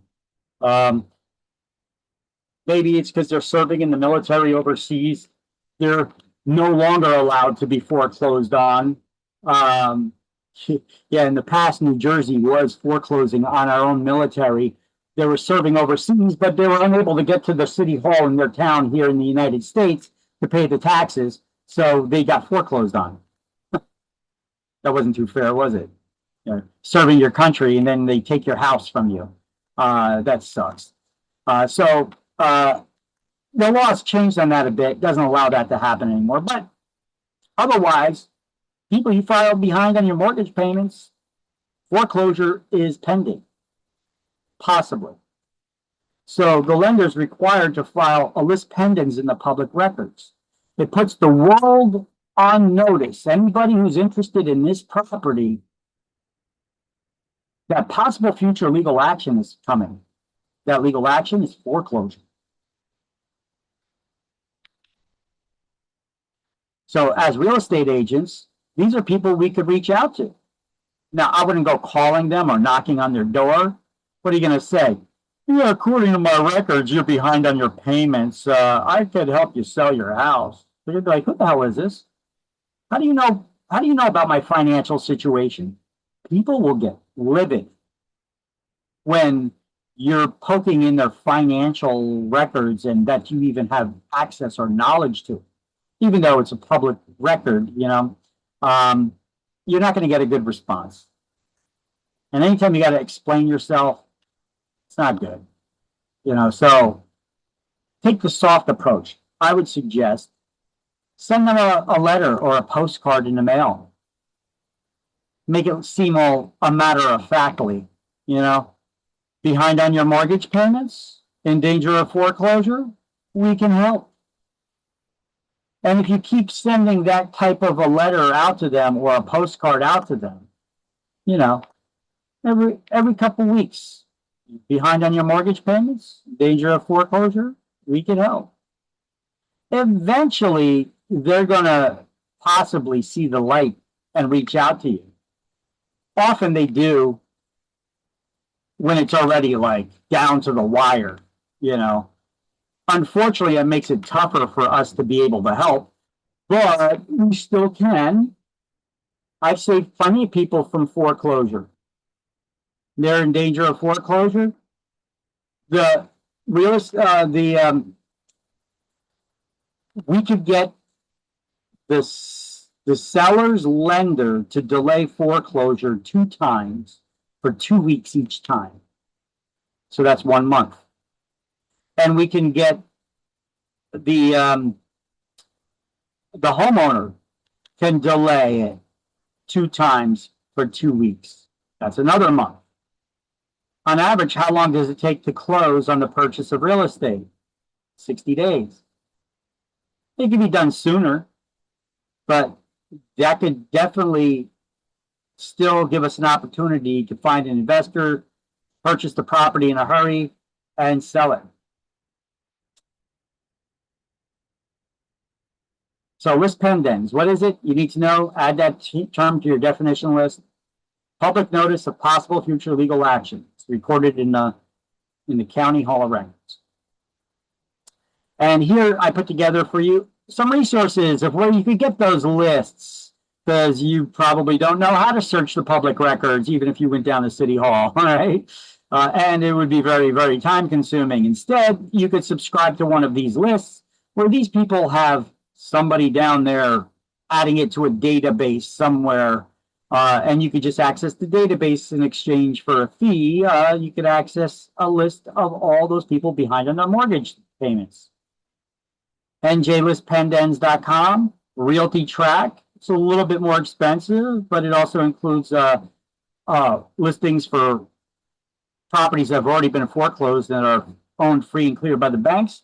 We call them REO properties. It stands for real estate owned by the bank. So there's foreclosures, lis pendens, and REO information in Realty Track. The Red X is a real estate agent's tool that I highly recommend. It's a great tool.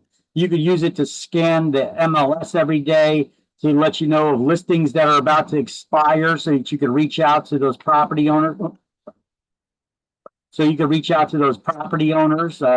You could see the list pendants list, foreclosure information, for sale by owners because it scans FSBO websites and such.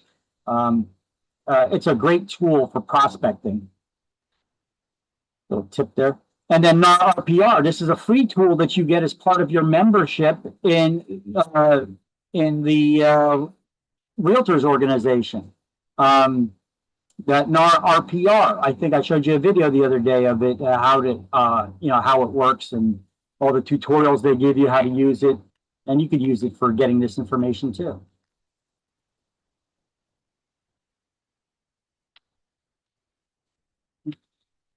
So what is an easement?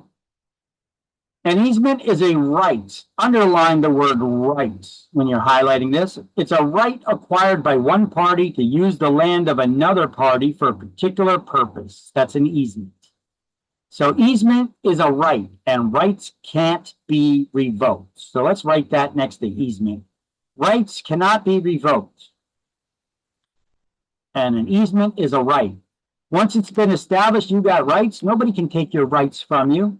You can give them up, but nobody can take them from you. Just watch any episode of Cops, you'll learn that lesson from all the street lawyers. I know my rights as they're getting arrested.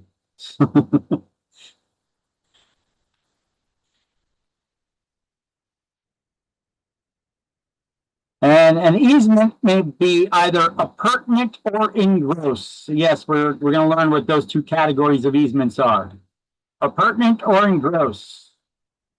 Engross is a utility easement for like public utilities. And appurtenant is for any neighboring property that is touching yours. There's always a dominant estate and a servient estate. The dominant estate is the one that benefits from the easement. We'll get into that in just a moment. Just waiting for you to write this down and do the highlights. Everybody has it? Yes. Okay. So, an easement appurtenant, page 109. An easement that grants the rights to the owner of an adjacent parcel of land. Adjacent is the neighboring property that's touching yours. It's not the guy across the street, the property that's touching yours. So it's an easement that grants the right of the owner of an adjacent parcel of land is an easement appurtenant. For an easement appurtenant to exist, there must be two adjacent tracts of land owned by different parties. You don't need an easement to cross over your own land if you own both the properties. The tract over which the easement runs is known as the servient estate, because you're like the servant, you're serving your property up on the platter for the other person to cross. And the tract that's to benefit from that easement is known as the dominant estate, because they're walking all over your property like a boss, you know, and they're the one that's benefiting from that easement while you're acting as the servients, allowing them to cross master. Right? So the servant. Think of it that way. Dominant benefits. Servient, well, they're serving you on a platter, right?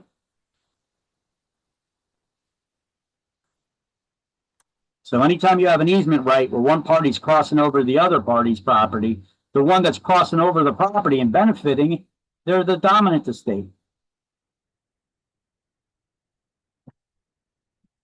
Because in this, you need to understand, first of all, what an easement appurtenant is. And there's dominant estate, servient estate. Which one benefits from the easement? The dominant. And easements, once they're created, they run with the land. They don't need to be recreated for each new owner. They're between the properties, okay?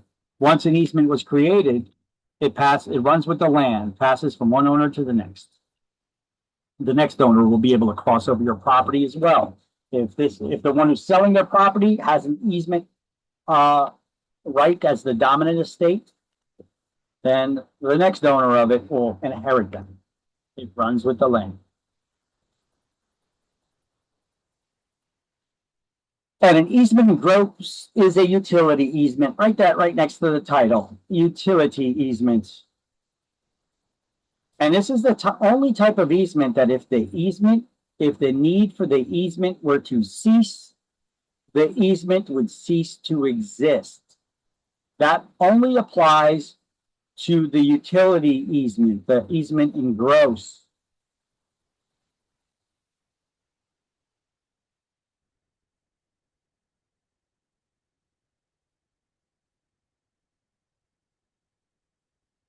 And let me know when you guys got all those highlights.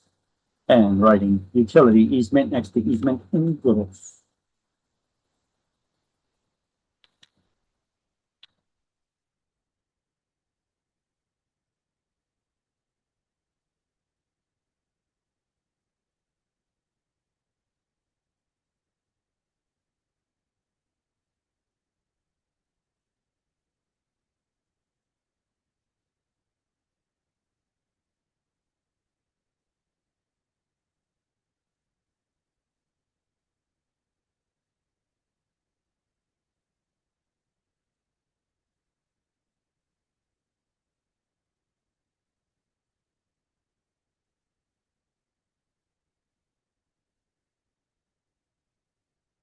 Pretty good?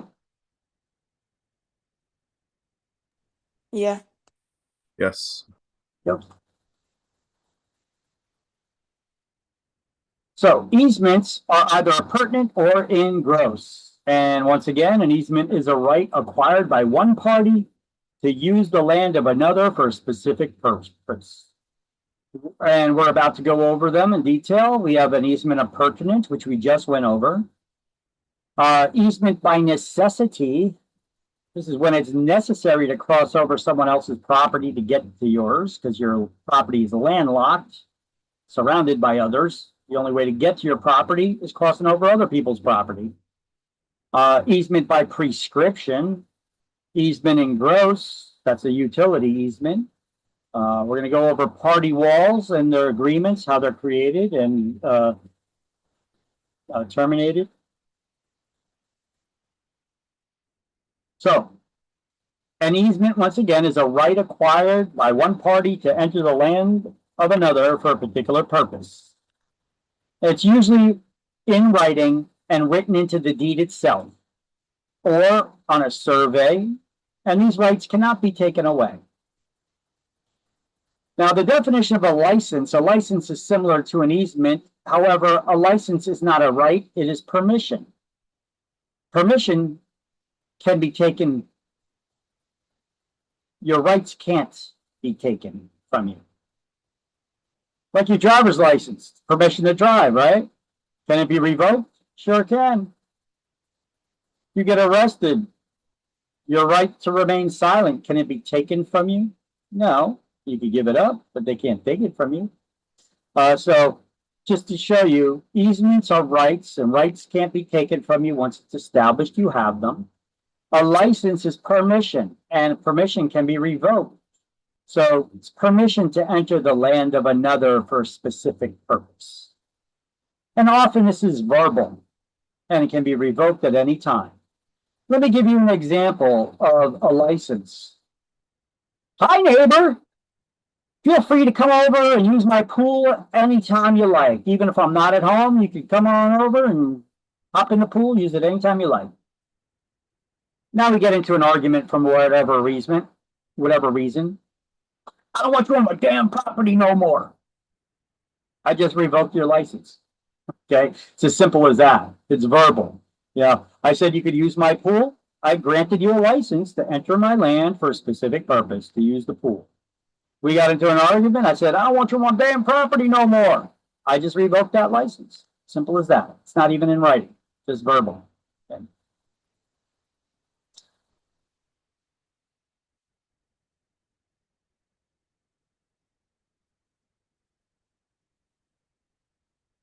So here's where we would highlight that now in the book. You already highlighted the easement as a right on page 109. Now on page 112, we're going to highlight the license, and right next to that, licenses can be revoked.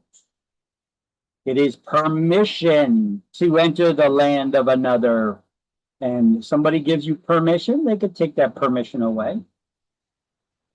So it's not a permanent right and may be withdrawn.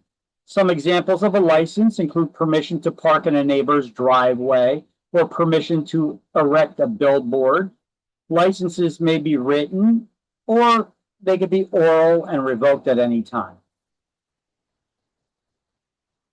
Your neighbor may allow you to use their part of their backyard to have a garden.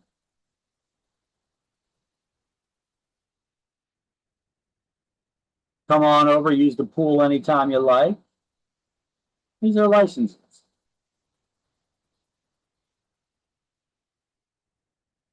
So back to page 10, 110. Easement is a right acquired by one party to use the land of another for a particular purpose. Easements run with the land. It passes from one owner to the next. A party may also have an easement right in the air above the land or subsurface easement right to what's beneath it or in it, like mineral rights. The holder of an easement only has rights. They don't have an estate or ownership interest in the land over which the easement exists. Easements fall into two categories. They can be appurtenant or engross. An easement said to run with the land.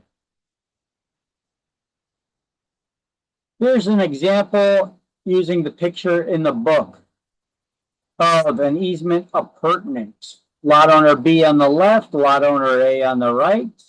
Lot owner B on the left has an easement appurtenant to cross over onto the neighboring property to use the lake. Can lot owner A put a fence up over there and block their access to the lake? Yes. No, because that would be taking away lot owner B's rights.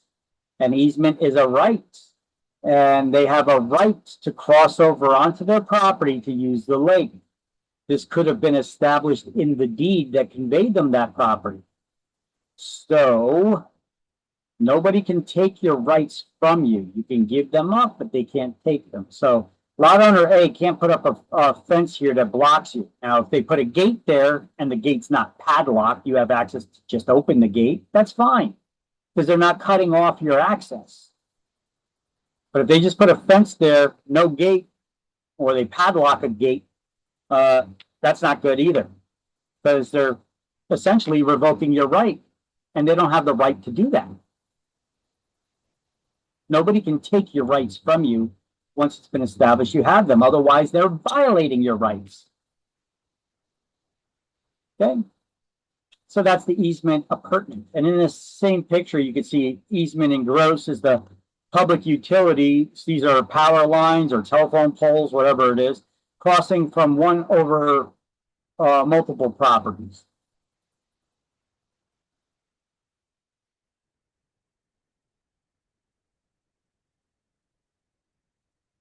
Okay. And then here's another scenario, the easement by necessity. Although the book's example of it is kind of dopey. Unless maybe we imagine we transport ourselves to California, where you could get the death penalty for cutting down a tree. Joking, of course. You know, the easement by necessity is usually when the only way you can gain access to your property is crossing over a neighbor's property because your property's landlocked. This is a bad example here because it shows you that the public road is here and there's a bunch of trees, and the only way for the lot owner A to get to their property, well, apparently they don't have a chainsaw and can't cut down a tree to get a driveway, so they got to go over their neighbor's property to go around the trees to get to their property. So that's kind of a bad example because, like I said, you could just make a driveway here, cut down a tree. You don't even need to. Look over here, there's open space. So the drawing is just flawed in that way. So easement by necessity is if the only access to a parcel is through another person's property, the owner may acquire an easement by necessity to reach their land. For the purpose of ingress, that means entrance, and egress, that means exit in Latin. Ingress and egress. Those are Latin terms for enter and exit. Here's some better examples. Lot owner A and then lot owner B. Lot owner B's property is completely surrounded by lot owner A's. And there's a little road here to get to lot owner B's property for the purpose of ingress and egress. If a tree were to fall over this road, who has to remove it?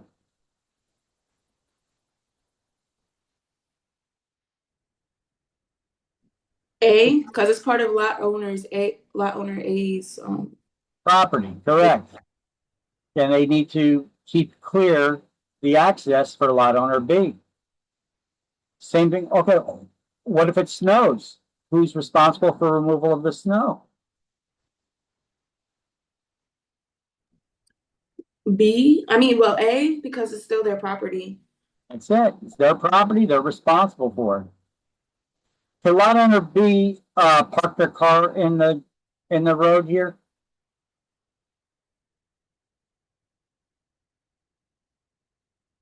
If they have permission, but I would say no. It's lot owner A's property. They could only use it for ingress and egress. They can't park their car there. This is their own property. Let's just say on their property they got a house and a driveway and stuff. But this is a road that's on lot owner A's property. Lot owner B can't just park their car and leave it there. Unless, like you said, they got permission specifically to do that. But, you know, otherwise, if it's just an easement by necessity, they don't have that. It's only used for entrance and exit to get on or off of their property. That's completely landlocked surrounding theirs. Now, why do properties, does this ever happen? Yeah, it does. Why? You figure that the zoning department in a lot of towns wouldn't be granting permits. You know, you're getting, and this isn't just for old properties. I'm seeing new properties getting built like this. Why the hell would they allow that?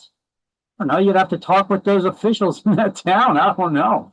Yeah. In the last couple of years, I seen one in Route 27. And wait, no, that wasn't 27.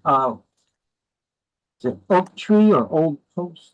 No, Oak Tree Road in Edison.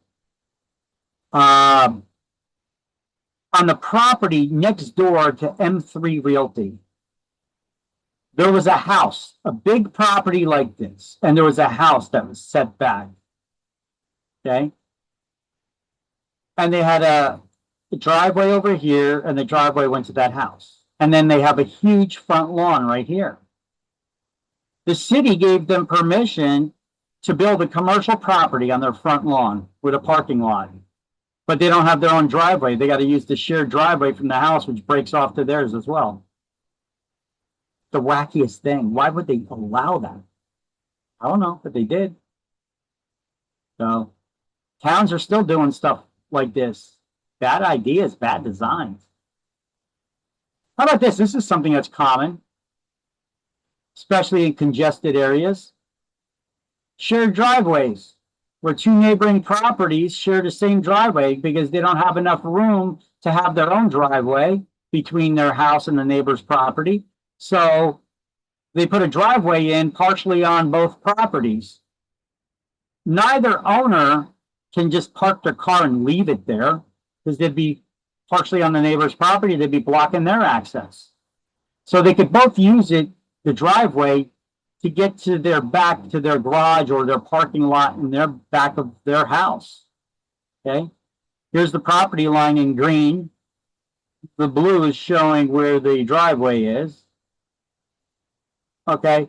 In this scenario, both property owners, A and B, are dominant and servient at the same time because they're partially on their property and partially on the neighbors. If you have a scenario like this, you better have good neighbors. Otherwise, there's going to be fights constantly breaking out, you know. Oh, I have to bring the groceries in, so I parked the car here and we have a side entrance. It's easier. And then I fell asleep on the couch. You know, then the neighbors honking the horn because they can't get into the driveway and they're all pissed off. They got to get out of their car in the rain and then start rapping on your door to get you to move your damn car. Oh, it's going to be a headache, right? So you better have good neighbors. I have a shared driveway and I do not have a good neighbor. It Horrible. sucks, don't it? Oh, it's terrible. Yeah, yeah. Yeah, I would, never say never, but you know, I would never plan on ever buying a house with a shared driveway. It relies too much on other people, and you know, um, I'd rather not deal with other people. Yeah, if at all possible. Yeah, yeah. Things like this. This is like extremely common in some municipalities. You see a lot of this. It's especially in you know, in urban areas where you have dense populations. You know, check this one out. East Orange. In East Orange, just about nobody got a driveway. You know, most people, I don't want to say everybody, there are some that do, but there are more people that have shared driveways than anywhere else that I know in East Orange. And they have an additional thing that makes them very important. You're not allowed to park on the street at night. So you better have access to your property some way. All right, here's a more complicated scenario we're going to learn about. It's not that complicated, but you just need to know the details of it. Easement by prescription through adverse possession. An easement by prescription can be gained, but it also requires being perfected in a court of law. So what is an easement by prescription? Some people refer to it as squatter's rights or adverse possession. And this is both explained in this chapter and in a later chapter somewhere. I forget where, but in a later chapter, maybe chapter 21, the last one. Easements by prescription is when you use someone else's property for a period of time as defined or prescribed by state law.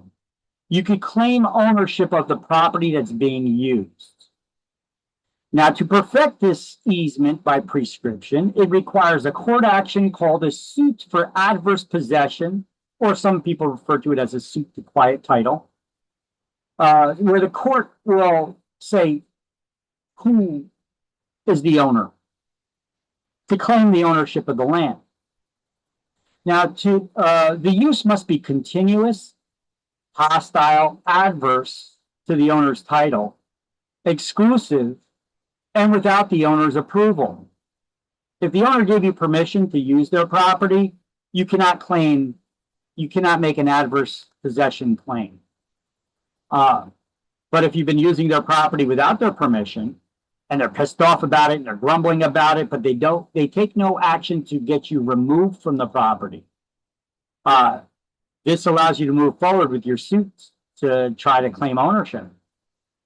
But additionally, the use must be visible, open, and notorious. So the prescriptive period in New Jersey is 30 years that you have to use that person's land if it's improved land. You know what's an improvement? It could have a house on it, but it doesn't even necessarily have to have a house. It could have any kind of man-made improvement, like a paved road. It's now real estate. It's improved land. 30 years, they need to be in possession using that property. Or 60 years if it's unimproved or vacant woodlands to perfect this claim. Now, this law will be changed at some time in the future to 20 years. That's the common law period. So they're going to get rid of the 30-year period and the 60-year period and go with a 20-year period. However, we are now entering the 18th year that New Jersey legislators have had this sitting on the books waiting for them just to bring it up for a final vote. I've been monitoring this for 18 years now. They know what they want to do. They're going to do away with the 30-year and the 60-year period, and they're going to go with a 20-year common law period. All they got to do is vote on it. It's crazy, huh? Politicians in New Jersey, how they don't do their jobs. I mean, if they want to create a new gas tax, how long does it take them from creation to voting on it to pass a gas tax? 30 days? 60 days tops, right? Almost 18 years here now. We're entering our 18th year that I've been monitoring this. It's crazy. So through the process of tacking, so basically what I'm saying is, in New Jersey, nobody's going to successfully make an adverse possession claim.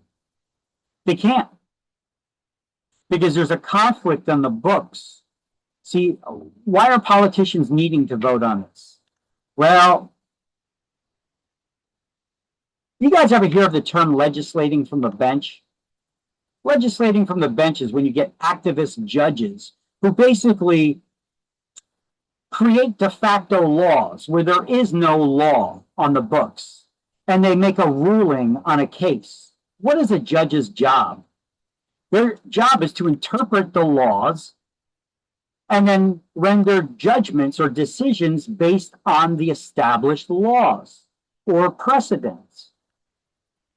Now, there are conflicting laws on the books in New Jersey because our politicians created too many of these prescriptive periods. There's a 30-year period, and there's a 60-year period, and there's the 20-year common law period on the books. So there's a conflict in the law. 17 or 18 years ago, there was a lawsuit where one party sued another trying to claim adverse possession. And the one side said, we've been using it for so many years, we could claim ownership. And then the other party said, yeah, but you didn't claim ownership. And the common law period of 20 years says that you actually have to file the suit after 20 years. Even though there's another law that says it needs to be 30 or 60 years of possession before you could successfully win such a suit. So these rules are contradicting each other. So a judge said, I've heard enough. I am kicking the court. I'm kicking the case out of court because the politicians need to fix this problem. They created too many laws on the same topic. They're contradicting each other. I can't rule on this because that would be creating a law from the bench. And I'm not going to legislate from the bench and create laws. I'm not a lawmaker. So we had one good judge ever, I guess, in New Jersey here that actually ruled like that, you know? Unlike, because if a judge were to rule on something like this, it creates a de facto law by setting a precedent, but not an actual law. That's like a president signing a presidential order, right? Those presidential orders could always be overturned in court cases or by Congress if they were to make a law on the same topic, right? Remember a couple of years ago, the whole abortion thing, the whole country was up in arms, you know, you had the left and the right. Oh, you're going to do away with long-standing laws that protected women's health care right to abort their babies, okay? Can somebody point out to me where a politician had the backbone to all these ones that are like, it's a standing up for abortion and abortion rights, but yet they never voted for a law to create a law, to pass a law that made that legal. There was no law for abortion that made abortion legal. So how were all these court cases done, and how was it long standing for 50 years? Because 50 years ago, one man, one judge legislated from the bench in a court case where a woman came before him. She claimed that she was raped so that she can get an abortion. And the judge said, yeah. So by ruling in her favor, he created a de facto law where there wasn't any laws created by politicians that basically said that abortion would be legal for her. So basically it made it abortion illegal by setting a precedent because he created a ruling that set the precedent.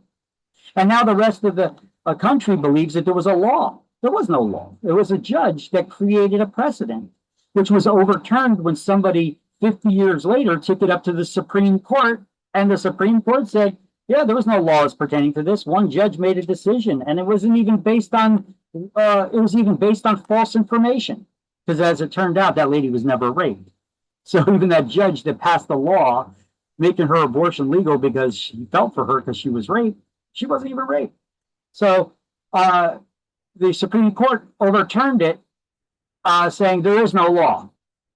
That's all he did. And then you had some politicians, oh, these conservative, they changed the law. They didn't change the law. There was never a law to begin with.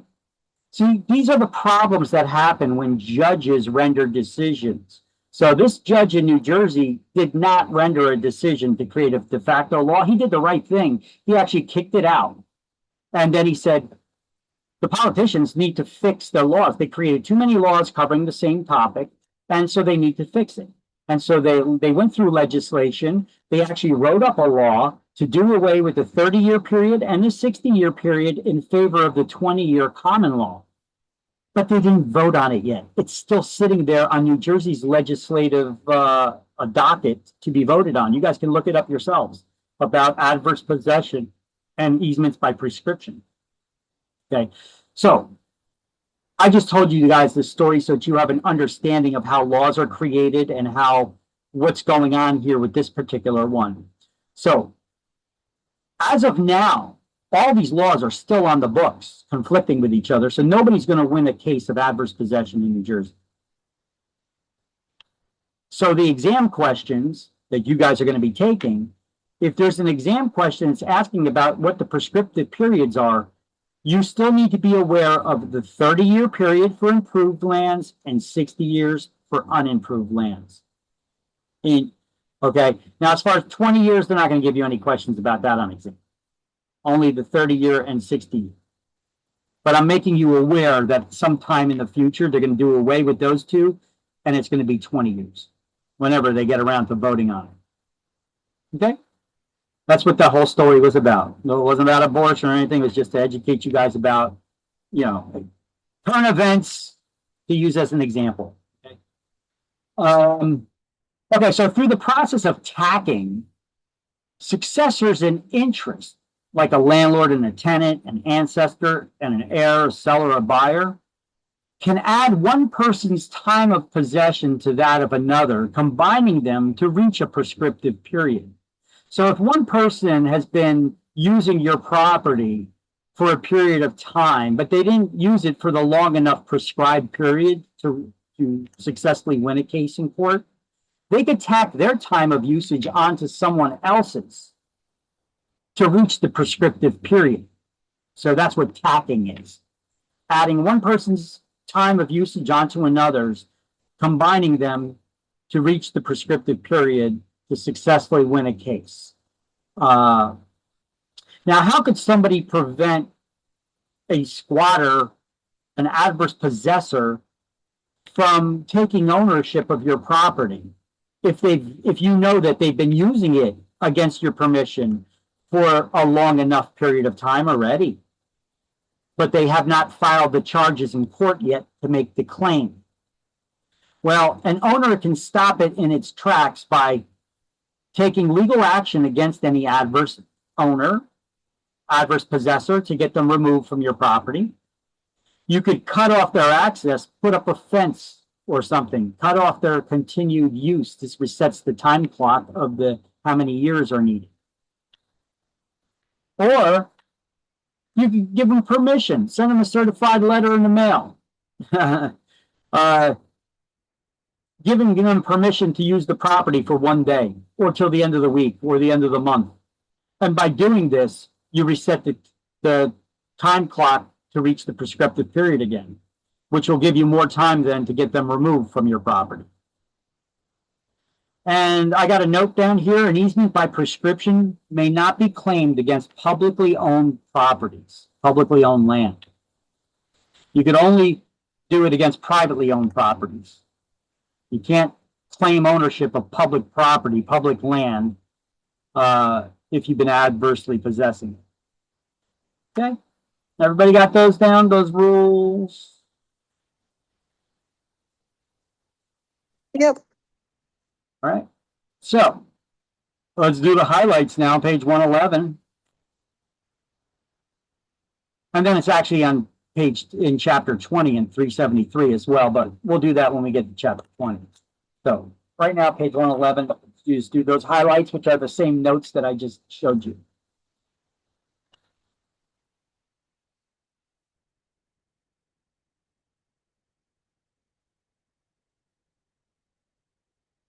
Make sure you write down the little note additions that I added in here too, like this one.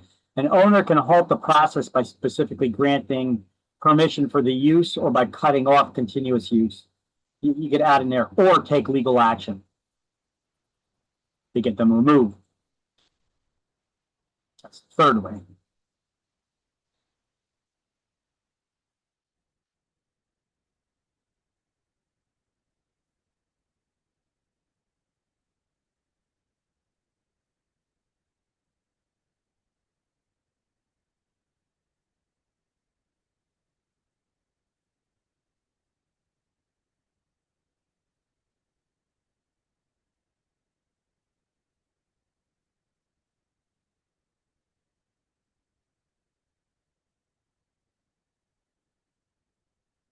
Just say you got it whenever everybody got it.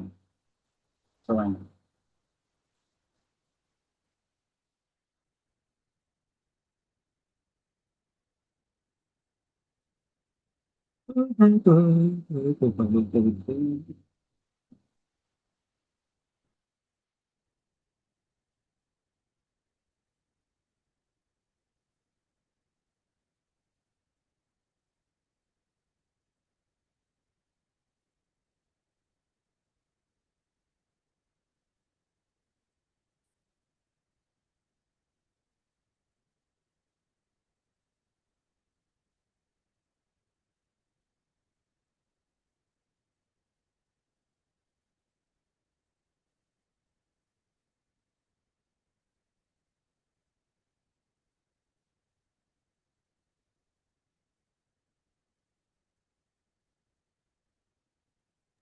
Got it.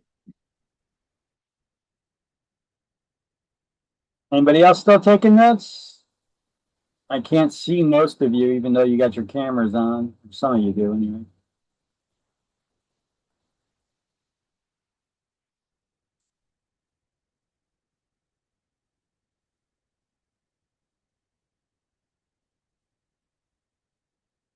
Got it. Everybody got it? Anybody still need another minute? I got it. All right, so this is in chapter 20 on page 373. I'm not going to have you turn there right now, but this is also explaining it in that chapter as well. But they also go over some additional information, like something here known as inverse condemnation. Okay, so basically, the government can limit how you use their property by creating zoning ordinances and environmental rules and all kinds of other laws, right? That could restrict how you could use your property because of different laws and different reasonings, you know?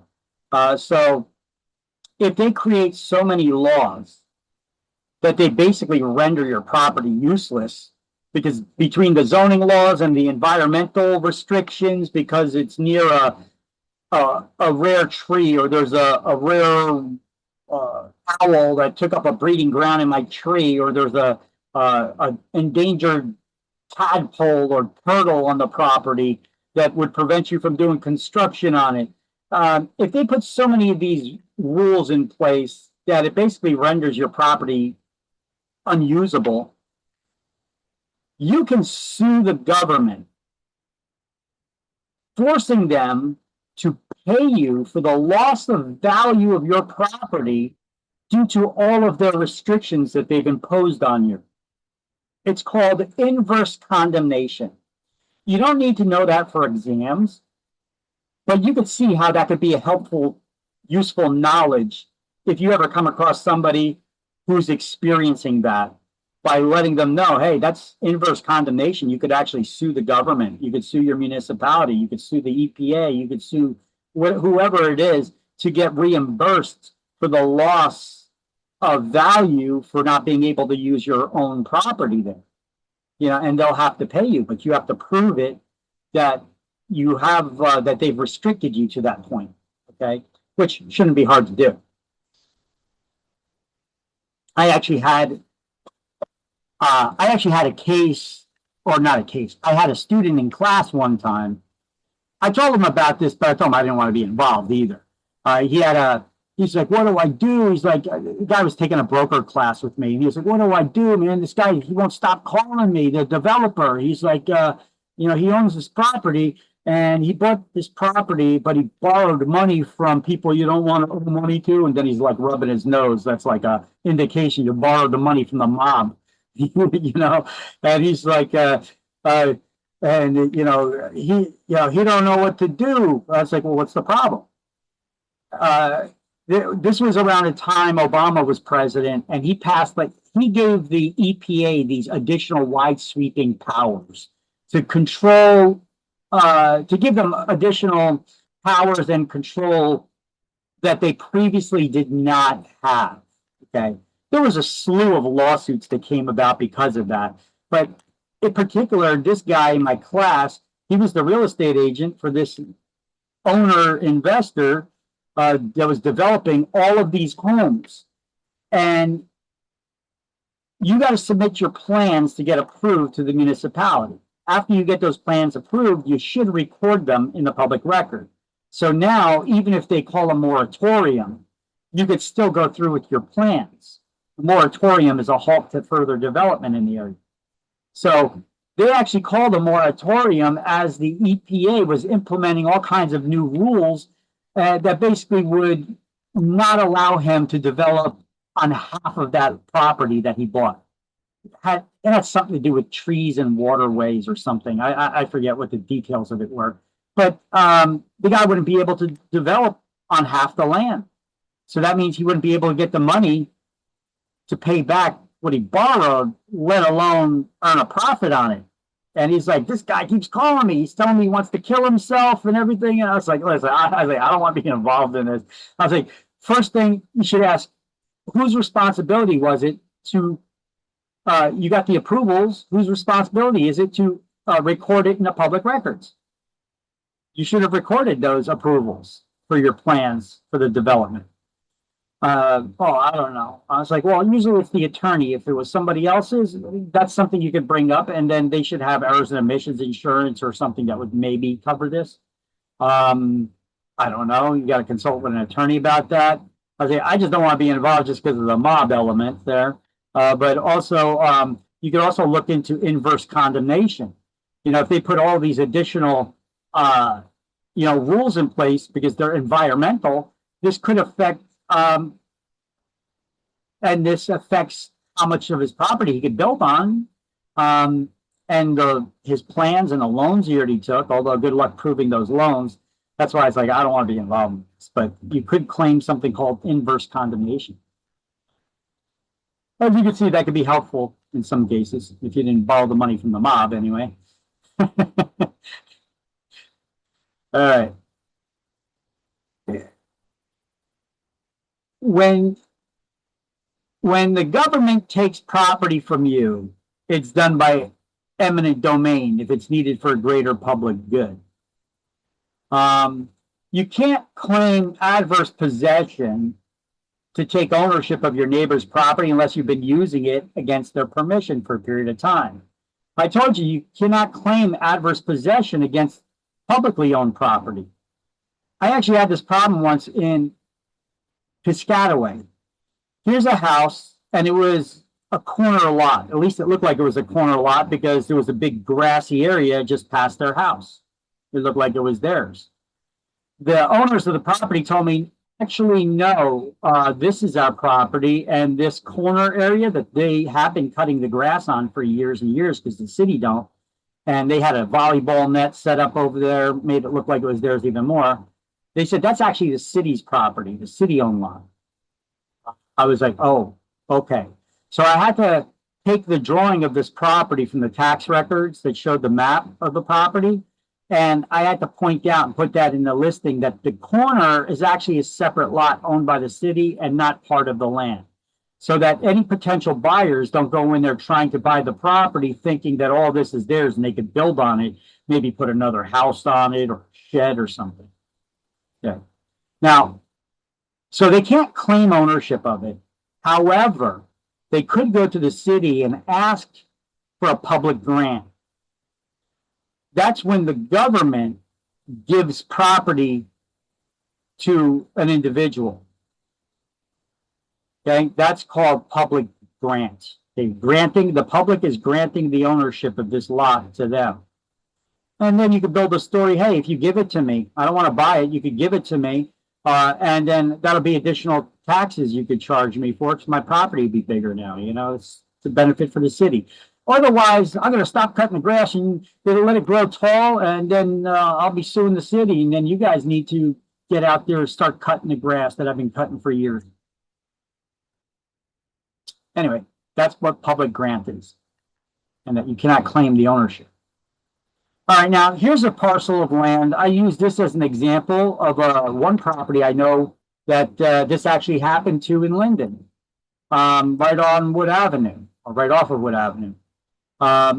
It was one big lot. This is all one big lot, right? It's owned by one property owner, this huge lot. He decided he was going to subdivide it, cutting it up into 6 different lots. He built a street there with that big turnaround section. We call that a cul-de-sac. And then he built 6 houses and sold all 6 houses. Okay? So the street, that was built on private property. So who owns that street? The property owner does. He built the street on his property, so therefore it's his street. It's not a public street, it's a private street. But when he submits the plans to get these approvals for this small subdivision to get build all these houses, and he built the street here, he has to note on the documents he's submitting whether he's going to keep this a private road or if he's going to dedicate it. Dedication is when you give the land, when a private citizen gives the land to the government for a greater public good, like streets, schools, or parks. So this is a common thing. So is there any reason for him to keep ownership of this street, this land? No, because now you'd be responsible for snow and for repaving it in the future and all that. And you don't own any of the houses anymore. You sold them all off. So why? So this is common where they would dedicate the street to the city, that the city, it would become a city street. However, it's still your property. You could name it.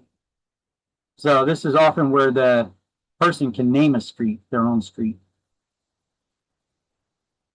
Okay, so what do you call this type of street that's got this big round turnaround area in it? It's called a cul-de-sac.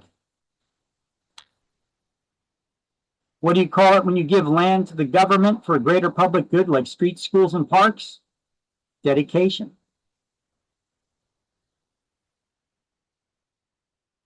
Yeah, let's go over, have a little fun, game shows. You guys ever watch Cash Cab on TV? You guys ever see that program, Cash Cab? Really?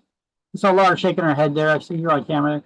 Look, it's a great game show. It's actually very entertaining. I was just watching it the other day. I don't know what channel. It's on one of those game network, game show channels. They're all repeats now. But there was years and years it was on the air. And then it went off the air and came back on for like another year or two. It's basically a comedian. A lot of comedians, until they make it rich, they do things like driving taxi cabs to make money to get by, pay the rent in the meantime, So this comedian, he came up with an idea. How could I create a game show that takes place right here in my taxi cab? When people come into my taxi cab, I'm going to ask them random trivia questions and they will start racking up the dough as they answer the questions correctly. But 3 strikes and they're out. I pull over wherever we're at and kick them out on the street, and they win nothing. So it's actually a very entertaining show. So here's actually a clip from it because I got 2 of these for you guys to share with you. They are real estate related. So let's first go over this first one. Let me optimize the video and the audio so that you can hear it good. And let me know if you guys can hear this or if you're having trouble hearing it, because I know the recording's a little wonky. What term for a dead-end street means bottom of a bag in French? Ooh, ooh. Were you guys able to hear that fine? Yes. Okay. So, what term for a dead-end street means bottom of the bag in French? What term for a dead-end street means bottom of a bag in French? Ooh, ooh. Anybody want to answer before I let him? Cul-de-sac. Is it cul-de-sac? I'm afraid it is. Cul-de-sac is correct. Look at that. You just won $50, an additional $50 for answering that question right. If you were on the Cash Cab. It's an entertaining show. You know, he's got all these lights, they flash, and the music that goes on in there, sound effects. Okay, here's another one for you. Let me make sure volume's jacked up on this one too. These next questions are worth $50 each. What Chinese spatial philosophy is used to determine sites for graves and house design? Chinese spatial philosophy is used to determine sites for graves and house design. Feng Shui. These next questions are worth $50 Hey. each. What Chinese spatial philosophy is used to determine sites for graves and house design? Feng Shui. That is correct. Look at that. You won $100 now on Cash Cab. You would have been a good contestant. Unfortunately, that's all I got for you from Cash Cab today. But yeah, you answered 2 questions correctly right there, and you keep racking up the dough. And the more questions you answer, the more money you could win. The higher the prizes they go, you know. And if you get stopped at a red light when he's asking questions, you get a red light challenge where where it doesn't count against you, and you got to answer. It's like multiple parts. You got to answer, and you could win a bigger amount. Entertaining. Look it up. It's called Cash Cab. It's pretty entertaining. It's a good show. Next question. All right. So, adverse possession can be prevented in 3 ways. Let's just look at this. You got property owner A on the left, B on the right. Here's where the property line actually is, where my mouse is going, that black line. But there's a fence that was put up here where the red dotted line is. Now, we don't know who put up the fence because it's been there for years and years and years, and it wasn't property owner B or A. These are new owners. But we know that there's a fence there. But we don't know who put it up. And lot owner A has been using all of this property over here, over the property line up to the fence for years. If he's been using that for at least 30 years, because it's improved lands, because there's houses there, he could take lot owner B to court to claim ownership of this strip of land, not the whole property ownership, just the piece of land that he's been using. How can lot owner B prevent lot owner A from gaining that ownership? Because they haven't filed it in court yet. They could Take down the fence? Oh, I was gonna say take down the fence. Yeah, they could. Well, we have 3 things they could do. They could take A to court to get them removed from using that property. They could give permission to them to use the property till the end of the month in which we need to move the fence. Or they could cut off their direct access by putting the fence where it actually belongs on the property line, like you were saying. Okay? But who put up that fence? Well, we don't know. It could have been a previous owner of Lot B. Maybe they were putting up a fence and they put it inside the boundaries just to be good neighbors because they weren't exactly sure where the property line is. Okay? It could be lot owner A put up the fence over the property line. You don't know with these things, but the only way to find out is, well, we need to know where the property line actually is. And how do you find that out? Survey. You need to get a surveyor to come out, measure the land, they draw a map, and they give you the map of where the actual property line should be. And the only way you'll find that out is by getting a proper survey done. But these are the ways that you could prevent somebody from gaining an easement by prescription. Don't assume who put that fence up there, because you know what happens when you assume, right? Let's see what the great late Benny Hill said about assuming. Uh-oh, what happened?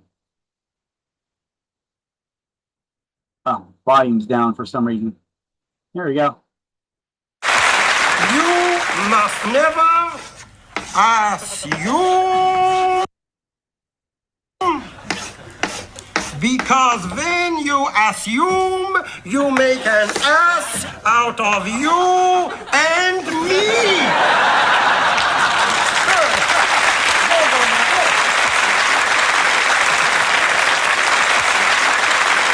That guy was a trip. A lot of young people in his class may not remember him, but Benny Hill was a trip. The Benny Hill Show.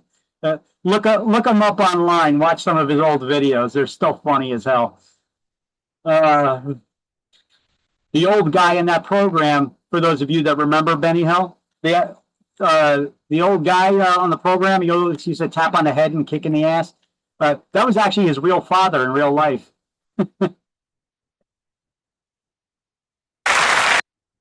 Move. Okay, so here we're going to see an attorney explain the requirements in order to gain easement by prescription through adverse possession.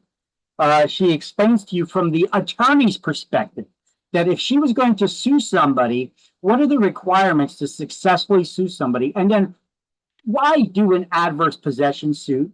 And who is it meant for? And when does it make sense to? And how would they go about doing it? Okay, so we went over some of the requirements for it, which she's actually going to explain that in the actual law, it's those words, those terms are never even used, but they use cases sometimes that they reference that are hundreds of 100 years old to reference to win cases today. So let her explain. Let me just minimize all these videos and my video. And for an attorney or for make sure you guys can all hear it just a too. property owner, I think a lot of times people don't even realize that this body of law exists.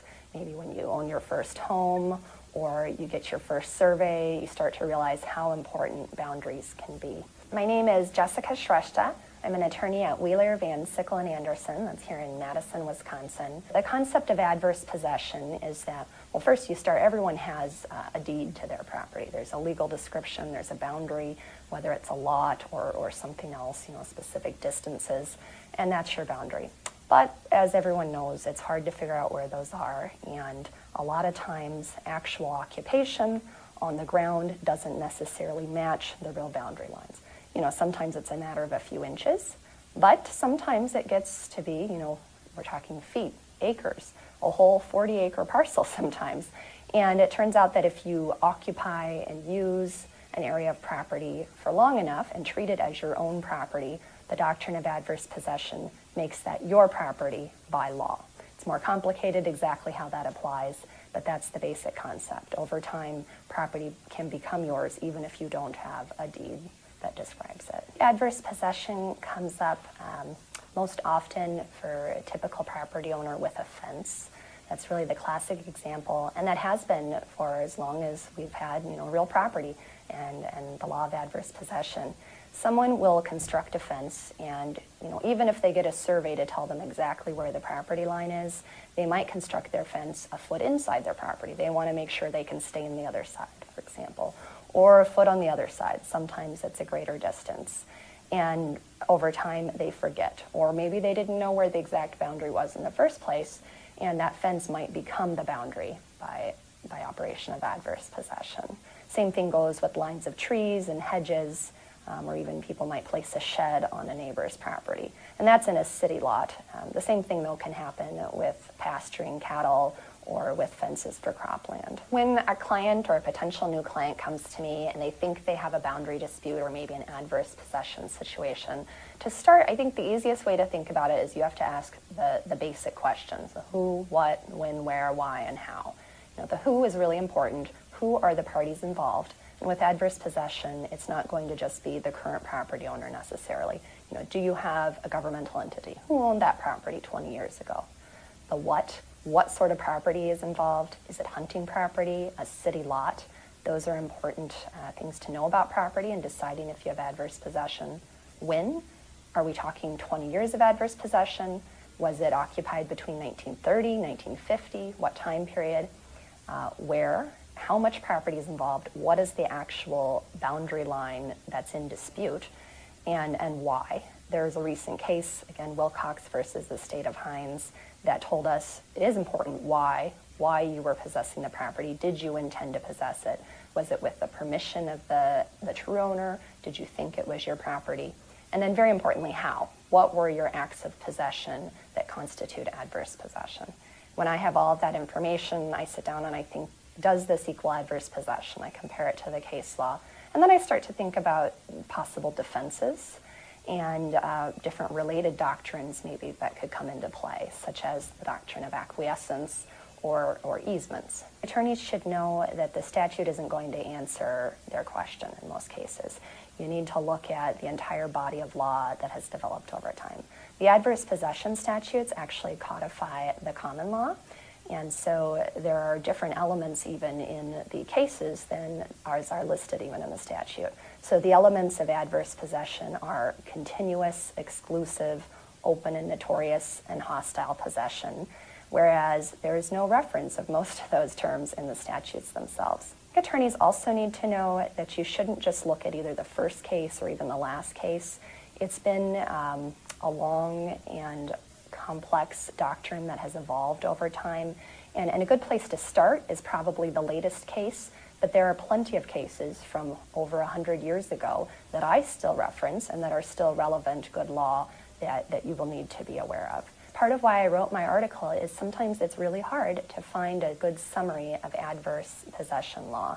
A lot of the treatises will have it, but that's on a nationwide basis. And our state, along with a lot of other states, has developed the law in its own way. So I think the best way to sort of follow along and know what you should be looking at is to just go through the cases. You're going to have to do your case law research. Hopefully my article will give you a good starting point, but from there you just have to get into the topic. Well, that's from the attorney's point of view. Attorney About that. And then we could see how criminals are actually using adverse possession to their own benefit after lunch. All right, so continuing, let's see some of these things, how people use adverse possessions, try to use it for their advantage. A little bit more bizarre business story. We're going to talk about the headlines about the young man who moved into a $2.5 million mansion near Miami without paying a dime. We first told you about this story Friday morning, but we're now learning that this has become a national trend, and some of the people doing it are even connected to an anti-government group the FBI classifies as domestic terrorists. Boca Raton, one of the poshest zip codes in Florida, is abuzz this morning over what is happening inside this $2.5 million, 7,500 square foot waterside mansion. The bank foreclosed a couple of years ago, but now a 23-year-old named Andre Barbosa has simply moved in. Nobody's happy. We all spent a lot of money to live on this street. Barbosa is using an obscure legal concept on the books in every state called adverse possession, which says if you live in an empty home for a certain amount of time, it's yours. Adverse possession is being attempted all over America. Susan Weidman took over a series of homes in the Atlanta area. I filed adverse possession back in February as Susan Weidman at the DeKalb courthouse. So I'm not just, transient squatter here. This $3.3 million house near Raleigh, complete with an elevator, got caught up in this whole mess when Sean Pendergraft claimed he owned the house. It's not a scam. Everything we're doing is lawful. There have always been squatters, but the housing crisis has put the phenomenon on steroids. Some of the people using adverse possession are connected to a sometimes violent anti-government movement known as sovereign citizens, who believe U.S. laws do not apply to them. A police officer walks up to someone who is claiming a house now belongs to him without any basis at all, is handed a big sheaf of documents which are incomprehensible, and I think very often the officers ultimately feel that they're forced to go back to headquarters and try and figure out what's going on before they can actually toss someone in the slammer. I met a young sovereign named Robert Peterson who moved into this foreclosed home in Idaho. They're the enemy. They're the enemy of anybody who wants to live free. One expert on sovereigns found evidence to suggest that Andre Barbosa, in that mansion in Boca Raton, is connected to a sovereign group called Divine Province, based on the language Barbosa used to justify moving into the mansion and the fact that his name is on the group's website. Before you get any ideas about trying to use adverse possession, consider that the sheriffs forced Robert Peterson out of this house, and remember Susan Weidman, arrested for racketeering. And Sean Pendergraph, also arrested for obtaining property by false pretense. All the legal arguments he may make or the documents he may file will all end up leading to the same conclusion, and that is that he gets kicked out because he has no legal right to be there.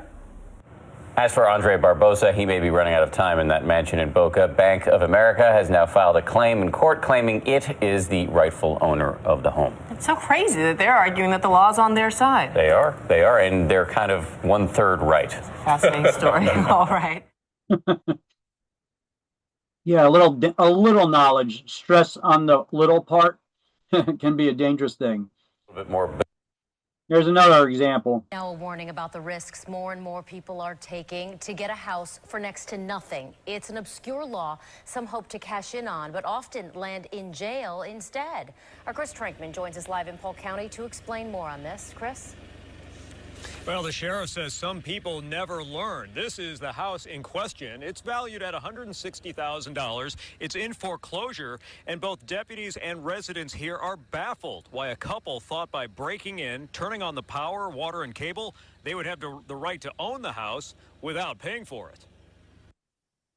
With the homes being vacant, it just takes neighbors in the neighborhood having their eyes and ears open. Danny Rodriguez says residents along Echo Lane noticed a locksmith changing the locks and moving trucks unloading furniture into this vacant house. As the Homeowners Association president, familiar with his neighbors, Rodriguez suspected a scam. I knew a little bit about adverse possession just from doing some research at saying you need to be in the home for 7 years, and I knew they weren't here for 7 years.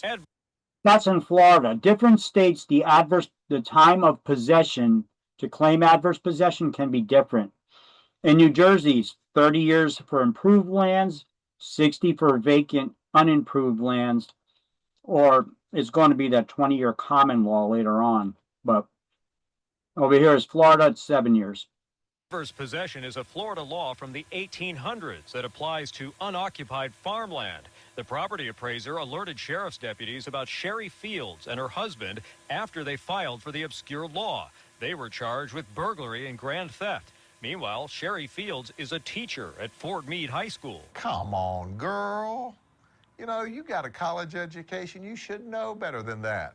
But anyway, we gave her a field trip to the county jail. Sheriff Grady Judd says more people are learning about adverse possession from websites online, mistakenly thinking they can use the law to take over an unoccupied house for free. Of course, we all know if it's on the internet, it's got to be true. Well, what they didn't see on the internet was my Facebook page that says, "We will put you in jail." You know, we work hard for our homes and what we have, and it's not fair for someone to just come in and take somebody's possession like that. And the sheriff says the school teacher and her husband are going on another field trip, this time for a crash course on Florida law. They'll be in a courtroom tomorrow. We're live in Polk County. Chris Trankman, ABC Action News. That Sheriff Grady's a trip. You may have seen him on the news sometimes with in Florida there. He is a trip. You know, he's a real funny with some of the things he says, like with this teacher getting arrested. He's like, well, we gave her a field trip to the county jail. No. Now a warning about. Well, how about this one here? Caught in the act, how one woman stopped a group of squatters from moving. Now, this is California, but New Jersey is very similar. California is usually like the testing ground before New Jersey passes laws. They use like California is like the extreme with all extremely liberal blue stuff. New Jersey is too, but not quite as much. But we usually adopt things that that California does afterwards if they get away with it. But New Jersey is a tenant rights state. But what does that mean? That means that the courts will favor the tenants, thinking that they're uneducated, they're not as well educated as the landlords. So they'll favor the tenants rather than over the landlords. And they put a lot of protections in place for tenants. The only problem with that is there's a lot of people out there who learn how to game the system and they use it to their benefit. And this is no different. And this law is exactly the same as it is there in California. It is here in New Jersey. So this could happen in New Jersey too. This is why I'm playing this for you. Moving into a vacant home she owns. Good evening, I'm Jackie Parks. And I'm Todd Carley. 23 ABC's Mark Christian is live tonight from a home in Oildale where those squatters were trying to take up residence. Mark?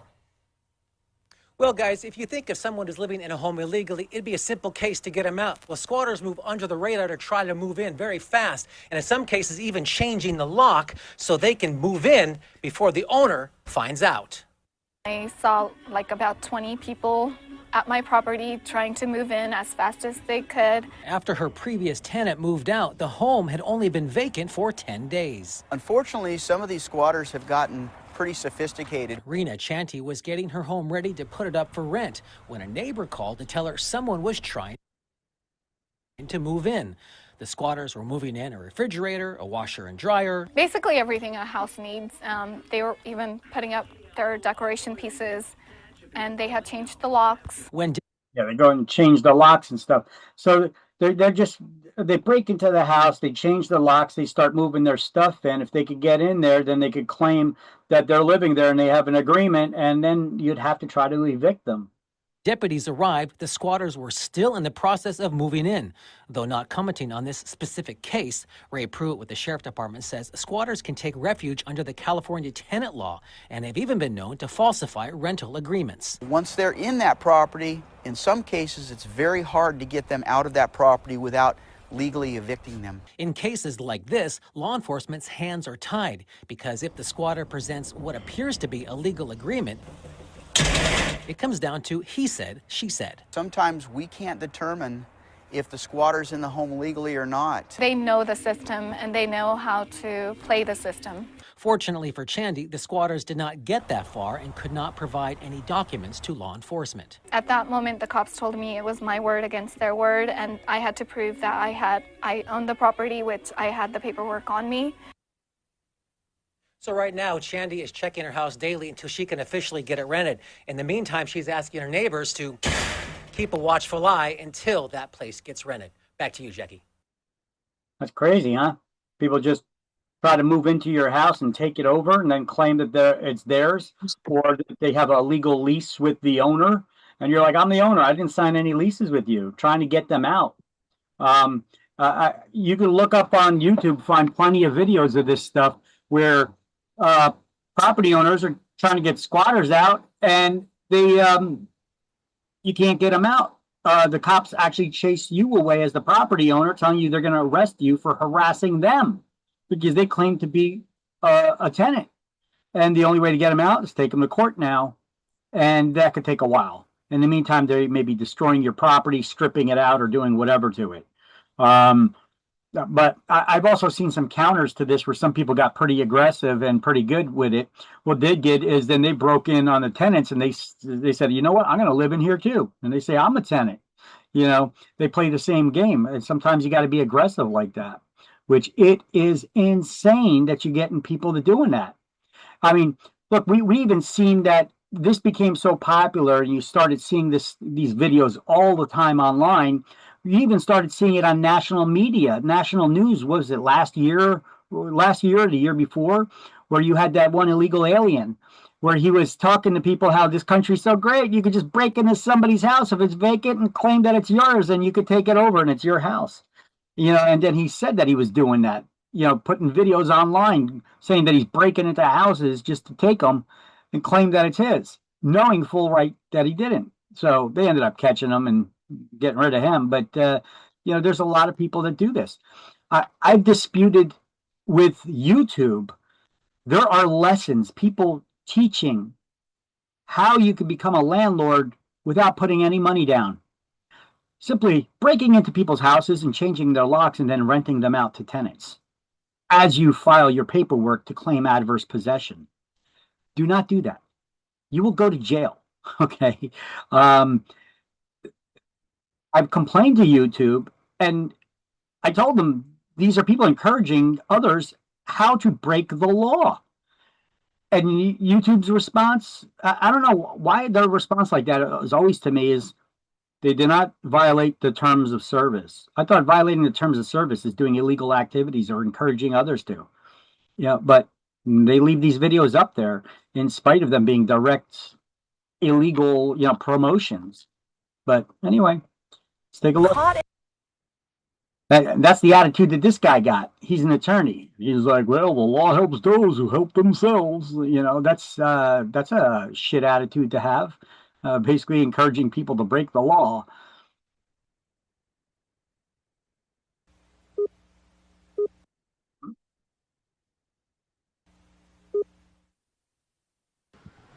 Well, how come you're running away from me? If it's all legal, stay and talk to me. There may be a good reason why this guy didn't want to stick around or explain how he helped two families move into this Coconut Drive house. Terrence Smiley tells me this man he knows as Enchino Hernandez offered a deal on this house that was too good to pass up. He say he have a house. Go check it out if you want it. We can do business. Turns out the guy dashing off in a hurry doesn't own the house, but Smiley says that guy offered to rent the house to Smiley for $500 a month. The guy denies that. He claims he just charged Smiley $190 for advice about a form available at the property appraiser's office and a little-known law called adverse possession. Adverse possession allows someone to take ownership of abandoned property if they live on it and pay taxes on it for 7 years. What's happening in the Bay Area is a lot different. An 8 on Your Side investigation found some people are turning the adverse possession law into a money-making scheme, taking control of vacant properties and then renting them out. Do you believe that you've committed any violation or crime or misdemeanor? No.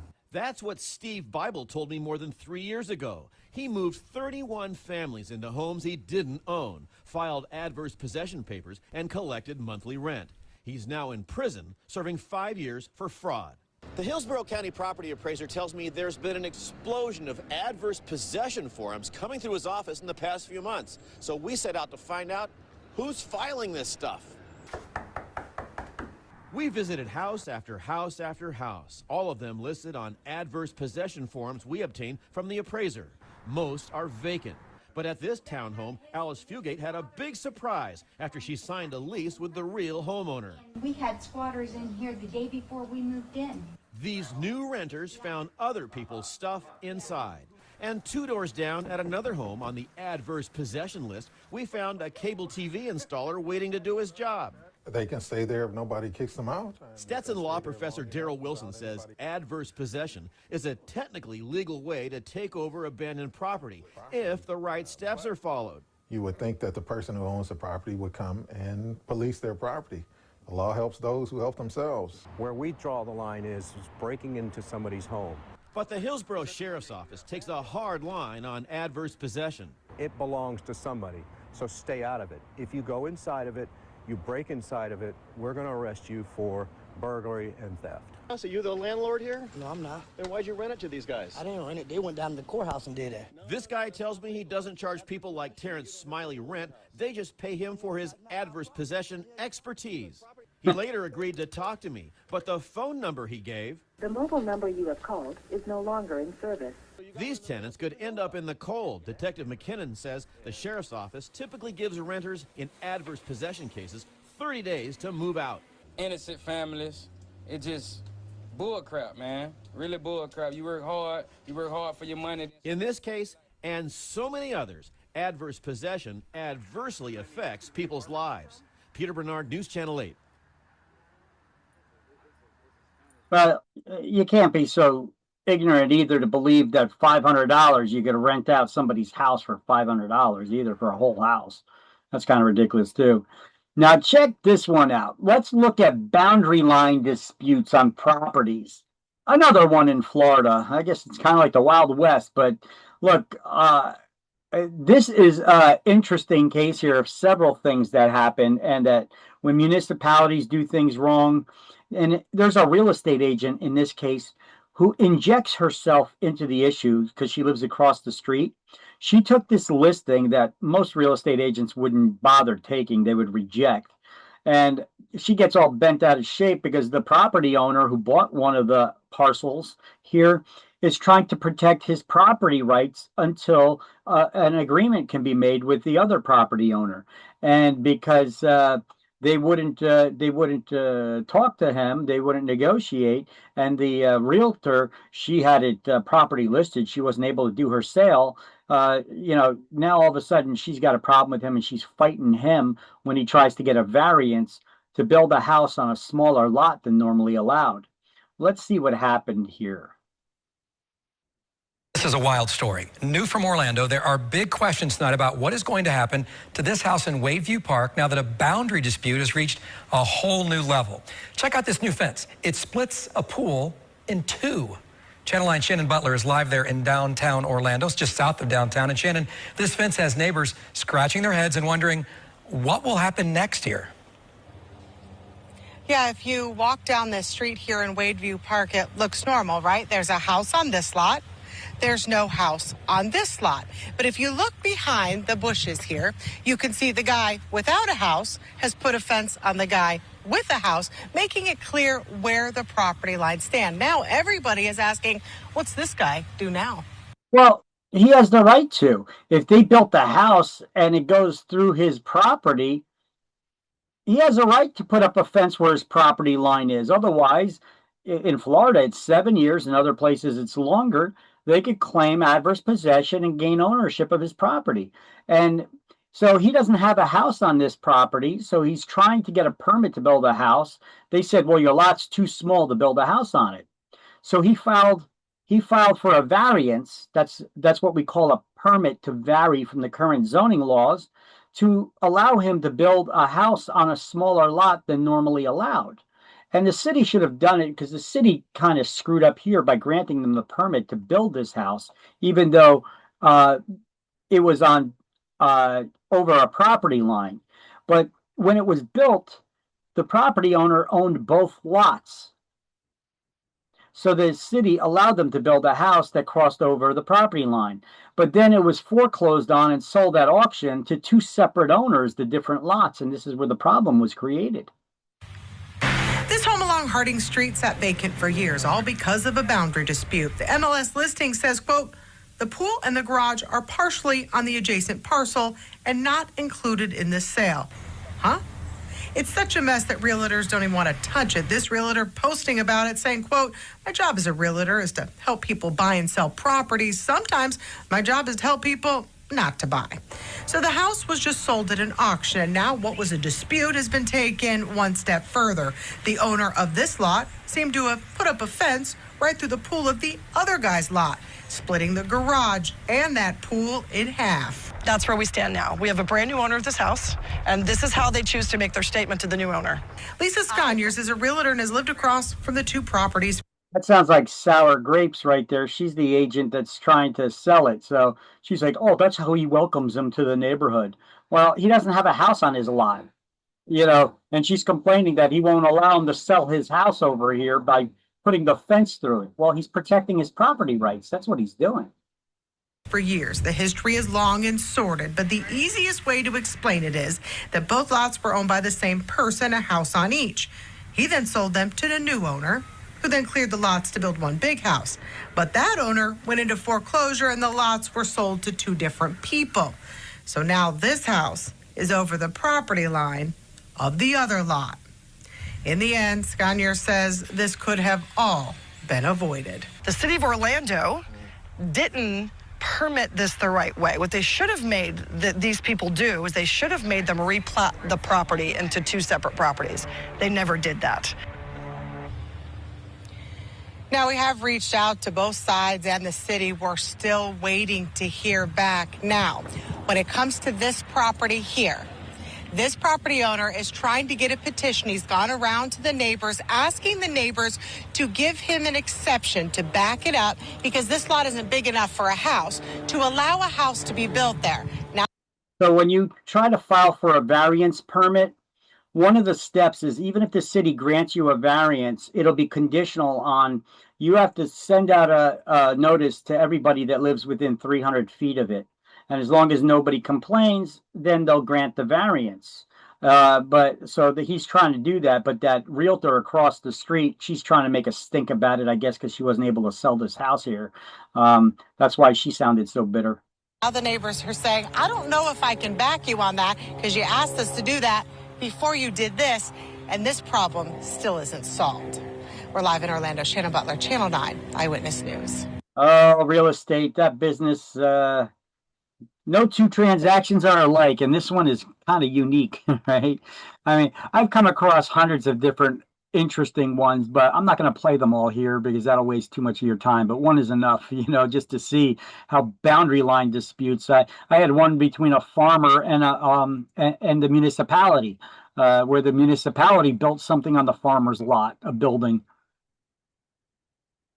All right. So what is a party wall? A party wall is a shared common wall for attached housing that separates the units, like townhouses, like condos.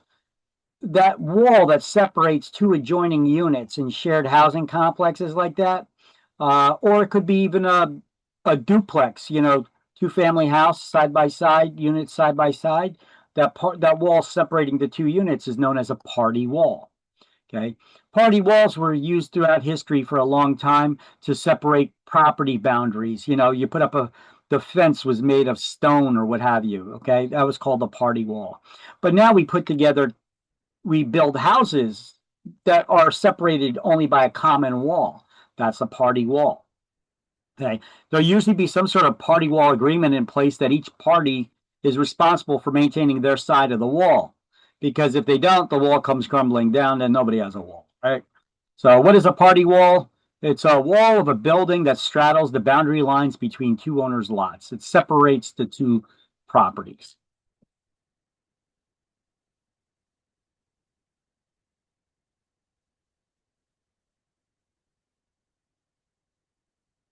Okay, so here I got us on this slide the definition of party wall, license, easement, and also what an encroachment is, which we haven't gone over yet.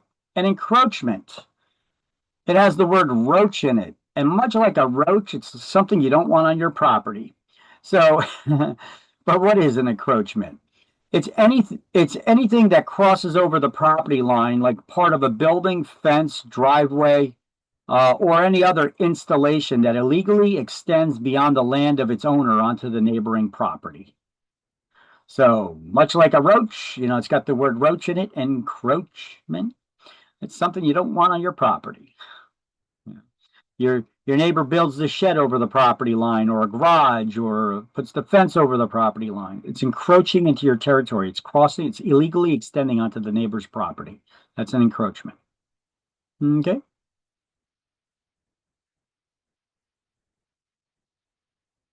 So how do we create easements? Well, by express grant of permission by the property owner, by a deed that conveys or creates the easement over the sold land, granting the new owner an easement over the grantor's remaining land, or by long-time usage. Well, anytime it's based on usage, that would be an easement by prescription.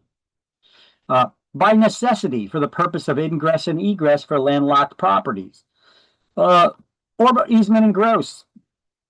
That's for public utilities, like sewers and electric and, the electric power, gas lines, cable, TV, BIOS, whatever,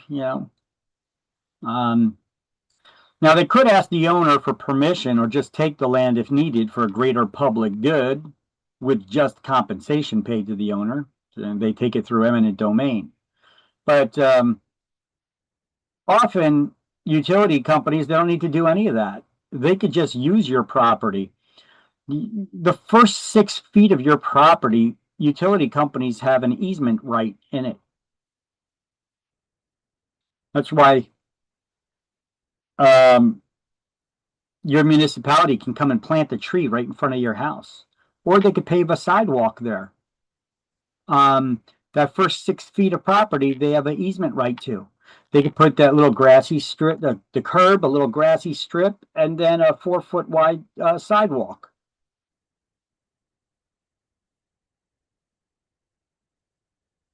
How do you terminate an easement? Well, when the purpose for which the easement was created no longer exists. That only applies to the easement in gross, though. And when the owner of a dominant or servient tenement becomes the owner of the other, because you don't need an easement to cross over your own land. The dominant estate can release the easement right. You could give up your rights to the servient estate, or by abandonment. Although, fair warning, courts have ruled and determined that simple non-use does not constitute abandonment. You would have to prove it was the intent of the owner to abandon the property. Okay. Here's a real estate attorney. I'm not sure if she's in Georgia or Tennessee or Carolinas. I forget where she's from, but she's got a whole series of videos that are pretty interesting. Here's one: how easements are removed. There's a little video I put together for her. You can see her, follow her online on YouTube. If you think you fully own your property, you might be surprised to learn that someone else could have the legal right to use part of it. And here's what's even more shocking. You might have given them that right without even realizing it. I'm Tiffany Weber, real estate attorney in North Carolina at Thomas & Weber. I've done thousands of closings in No, sorry, I'm just muting. I'm taking my picture off here so it streams easier. the Lake Norman area, and easements are one of the most misunderstood aspects of property ownership I see. Today, I'm going to break down exactly how easements are created in North Carolina, and more importantly, how they can be terminated. By the end of this video, you'll know exactly what to look for in your deed and what rights you actually have. If you own property anywhere in the United States, this information is crucial. And if you're in North Carolina specifically, there are some unique aspects you need to know. Let's dive in. I'm going to give you some quick terminology. First up is dominant and servient tenements. The dominant tenement is the land that is benefiting from the easement. The servient tenement is the land that is burdened by the easement. Another way to talk about this is calling them the benefited and the burdened parcels. This will be important for later when we talk about how to get rid of an easement. So let me break this down for you. In my last video, I explained that an easement is a non-possessory right to use someone else's property for a specific purpose. But here's what most people don't understand. There are actually at least 4 different ways an easement can be created. First, there's an express easement. This is the most straightforward one. It's created by a written agreement, usually in a deed or a separate written document. When I'm doing closings, this is what we see most often. The document gets recorded in the Register of Deeds and boom, you've got an easement. Here's what's really happening. Let's say your neighbor needs to cross your property to get to the main road. You sign an easement agreement, it gets recorded, and now they or their successors in interest have that legal right forever, or at least until it's terminated, which we'll get to. Second, we have implied easements. Now, this is where it gets interesting. These are created by the circumstances, not by a written document. In North Carolina, courts may find an implied easement when there's been an apparent and continuous use of the property that's reasonably necessary. For example, I see this a lot with family land. Let's say dad owns 10 acres, he builds a driveway across it, and then splits the land between his 2 kids. Even if the deed doesn't mention the driveway, the kid whose land the driveway crosses probably can't just block it. The court might find an implied easement because it was obviously necessary when the land was divided. Third, there's easement by necessity. This is similar to implied, but it's specifically about property that was once owned commonly, and at the time of the transfer, the easement of whatever kind was necessary to the beneficial use of the land. A good example of this is property that would be landlocked if split and transferred, such that an easement over one property is necessary to be able to use the other property. Fourth, we have prescriptive easements. This is the one that really trips people up. In North Carolina, if someone uses your property openly, continuously, and without your permission, plus a couple other things, listings for 20 years, they can actually gain an easement right. To become official, this prescriptive easement must be litigated, and that's a claim called quiet title. Let me be really clear about this because I see this confusion all the time. The use has to be hostile. And that doesn't mean you're like fist fighting. It means without permission. If you give your neighbor permission to use your driveway, the clock never starts running for a prescriptive easement. Now here's where it gets really interesting, and this is what a lot of property owners want to know. How do you get rid of an easement? There are actually several ways, and some are easier than others. First is release by the easement holder. This is the simplest way. The parties who have the easement right, usually all of the owners of the benefited parcel, sign a document terminating their rights. It gets recorded in the Register of Deeds and the easement is gone. But here's the thing, you can't force someone to release their easement. They have to agree to it. And the owners of a burdened parcel can't unilaterally terminate an easement. Only the owners of a benefited parcel can do that. Second is expiration. Some easements are created with a specific time limit or condition. I've seen easements that say, for as long as the property is used for agricultural purposes or for a period of 10 years. When that time is up or the condition changes, the easement automatically terminates. Third, abandonment. Now, this is tricky in North Carolina. Non-use is not enough alone to qualify for abandonment. The easement holder has to show a clear intent to abandon the easement. I've seen cases where an easement wasn't used for 20 years, but because there was no clear intent to abandon it, it was still valid. Here's what you need to understand.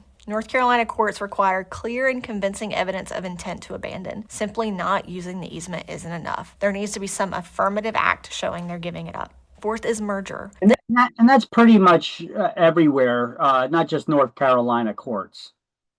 This happens when the same person ends up owning both properties, meaning the one burdened by the easement and the one benefiting from it. When that happens, the easement merges into full ownership and disappears. I see this sometimes when people buy neighboring properties. There's a case, the caption I can't exactly remember, but it states, it is axiomatic in property law that one cannot have an easement over his own property. That's because you don't need one. You own the property. Fifth is necessity. And just like you can gain an easement by necessity, you can lose one too. So if the reason for needing the easement no longer exists, the easement may potentially be extinguished. But you've got to be careful here. Blocking an easement can lead to lawsuits. Sixth, there is eminent domain or foreclosure. If the government takes your property through eminent domain, some easements may be extinguished. Same thing with certain foreclosure situations, though this gets pretty complicated and depends on when the easement was created versus when the mortgage was recorded. So what does this mean for you? Here's what I tell all my clients. First, always get a title search when you're buying property. This will reveal any recorded easements. But remember, it won't show you prescriptive easements or implied easements that haven't been litigated yet, or any easements that maybe were just verbal or talked about between parties. Second, if you're giving someone permission to use your property,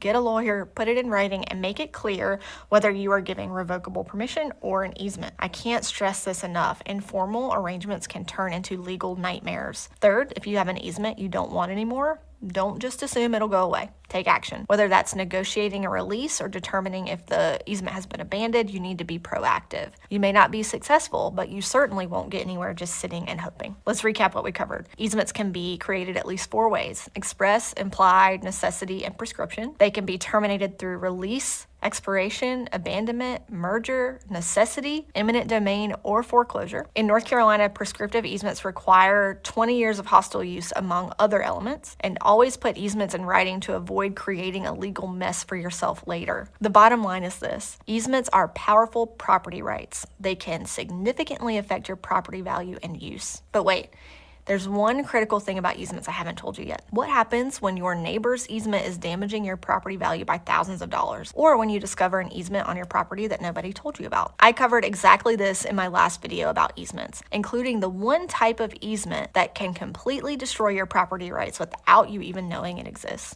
It's this video right here. I don't know what video that was because we cut off, I guess. Anyway, we're not going to be watching all of her videos. If you think you fully own your But she's got a lot of good videos here. Oh, maybe this is it. Difference between an easement and a right-of-way. Nope, this is something else.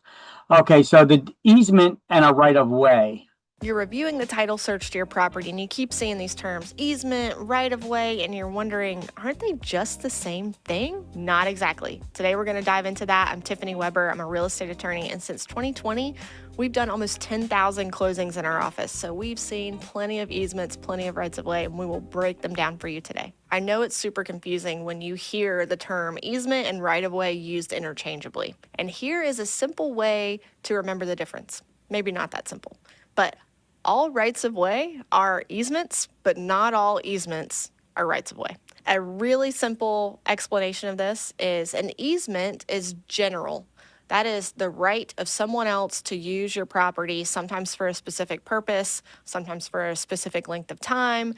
And a right-of-way is a type of easement. It gives someone else the right to use your property, but right-of-way specifically refers to the right to pass over property, like travel, to drive, to walk, etc. There are all kinds of easements. So, for example, a road. If you have a big farm property and you have a road running through it, that's a right-of-way. That gives people the right to pass over your property to get from point A to point B. However, on that farm property, you may have all kinds of other easements. You most likely, if you've got electricity, you have a utility easement, and that is the right for the utility company to come in and install, maintain, inspect, etc., the utilities. That is not a right-of-way. They're not going from point A to point B. This is not about travel. This is about getting to use a certain portion of the property for that purpose. Another example of an easement that you may have is for a shared well. So you may have a well that's right on the property line between two properties, and you're agreeing that you can share it with the other property owner, and you each get to go on the other side of the property for the purposes of using the well, maintaining it, inspecting it, etc. However, that's not a right-of-way. That doesn't give your neighbor the right to drive across your property to go somewhere. Easements are extremely common. Almost every property that you see has an easement on it of some kind. Specifically, if you're going to have utilities, it's near impossible to get utilities to your property without also granting a utility easement. A right-of-way is a lot less common, though you still see them quite often because people do have to drive and walk, etc., to get to other pieces of property. So you might see a right-of-way on your property if there is a landlocked parcel behind you. It was probably granted long before you ever came on the scene to allow whoever is landlocked to get over your land to be able to get to a public right-of-way. And how do you find out what kind of easements or rights-of-way affect your property? The answer to that is by doing a title search. And you usually hire an attorney to do that, though there are all kinds of companies that do title abstracts. You're going to see all kinds of reference, old, new documents that explain the easements, the terms, how long they last, who has the right to do what. Now, regardless of whether what you have across your property is an easement or a right-of-way, it's important that you know about it before closing. You can do that by looking at your plat if your property is platted. Example, most neighborhoods have this, and you'll be able to see the marks on the plat showing where the utility easements and other easements are located. If you are buying a rural property, then it's a really good idea to get the property surveyed. Any property, by the way, get the property surveyed, but especially if it's rural and you need to locate where any easements are on the ground because it might affect your plans for the property. The key takeaway is that all rights-of-way are easements. Not all easements are rights-of-way. Easement is a broad category. A right-of-way is a type of easement. Easements and title are just one aspect of what a real estate attorney does and how your closing takes shape. We've made a lot of videos on this process, and YouTube thinks that you should watch this one right here. She's good at marketing herself too, but I guess so. She did 10,000 closings in less than 6 years, right? I'm not sure when she posted this video.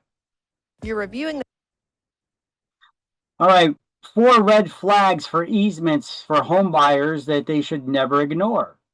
I think these videos are pretty helpful. I mean, we just need to learn about what the we need to just learn about the different types of easements, and understand them. But this is giving us some good working knowledge too. You found the perfect house. Great neighborhood, great price, great lot. You're ready to make an offer. But you look in the property documents and see there's an easement. And if you ignore it, it could cost you thousands of dollars and a whole lot of headaches after you close. I'm Tiffany Weber, real estate attorney in North Carolina at Thomas & Weber. I've done thousands of closings in the Lake Norman area, and I want to walk you through 4 easement red flags that every home buyer needs to know before they sign anything. By the end of this video, you'll know exactly what to look for, what questions to ask, and what could turn your dream property into a nightmare if you're not paying attention. Let's get into it. Red flag number 1, shared well agreement. The first red flag is a shared well agreement. Here's what most people don't realize. If a property has a shared well, that well is physically sitting on someone's land. Maybe yours, maybe your neighbor's, and that matters a lot. You need to find out which property actually has the well on it. Do you have the legal right to access it? Who is responsible for maintenance when something breaks? And wells do break. And is there a monthly surcharge for water usage? I've seen buyers fall in love with a property, close on it, and then get hit with unexpected maintenance costs they had no idea they were responsible for. Read that agreement carefully before you close. Red flag number 2, shared driveway agreement. The second red flag is a shared driveway agreement.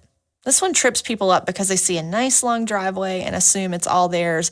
But if there's a shared driveway easement, you need to understand exactly how that driveway works. Who maintains it? Who pays when it needs to be repaved? How many other properties are sharing it with you? And critically, does anyone have the right to block it? Because if your neighbor parks across that driveway and you can't get out, you need to know ahead of time what your legal options are. These agreements can be very reasonable, or they can be a constant source of conflict. Know what you're getting into. Red flag number 3. Lake access easement. The third red flag is one that comes up a lot here in Lake Norman specifically, and these are lake access easements. When a lot of these neighborhoods on the lake were developed, the off-water lots were given the right to reach the water by crossing over the waterfront lots or through a designated access lot. That sounds fine on paper, but here's what you need to know if you're buying waterfront property. People may have the legal right to cross your land to get to the lake. You need to know who has that right, when they can use it, and whether the current use is within the scope of what the easement actually allows. Easements can be overused, and if they are, you have options, but only if you know what the scope is supposed to be in the first place. Red flag number 4. Encroachment agreement. The fourth red flag is an encroachment agreement, which is actually a form of easement. An encroachment agreement allows someone to put something on property they don't own. It could be a fence, a shed, part of a structure, either for a set period of time or permanently, depending on the terms. So here's what you need to ask. Is it your stuff that's on someone else's property? If so, when might you be required to remove it? Or is it someone else's structure sitting on your land? Do you have to allow it to stay forever? Are they required to maintain it? These details matter a lot. The bottom line is this. Easements are not automatically a deal breaker, but going into a closing ignoring what's on that property, that's how buyers end up with problems they didn't see coming. Review your survey. Read every agreement and document you're provided by the listing agent. And if something doesn't make sense, ask your real estate attorney before you close, not after. So there you have it. 4 easement red flags every home buyer needs to look for before they close. Shared well agreements, shared driveway agreements, lake access easements, and encroachment agreements. You take the time to review these before you sign anything, even the offer to purchase.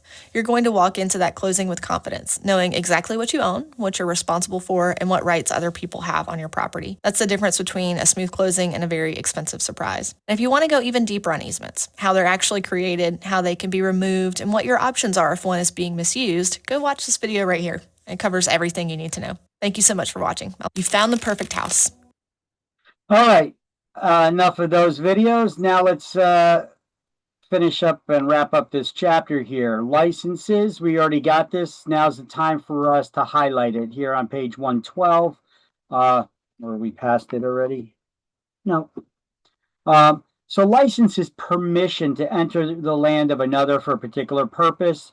And remember that permission can be revoked at any time. So we'll just now have that here. Let's highlight it and let's write licenses can be revoked.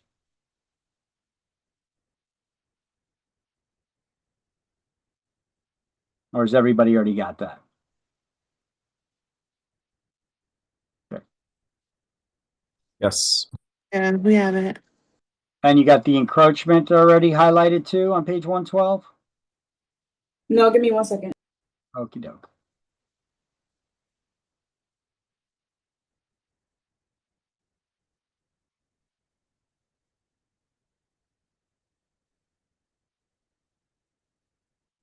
Okay, got it. Okay.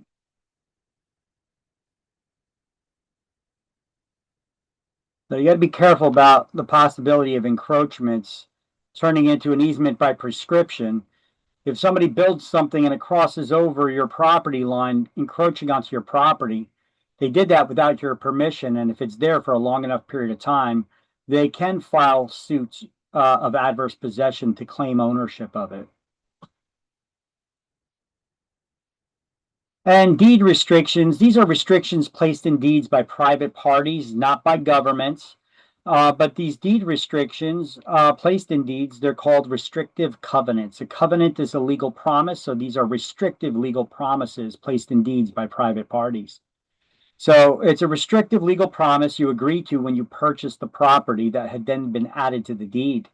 And once it's there, it runs with the land and passes from one owner to the next.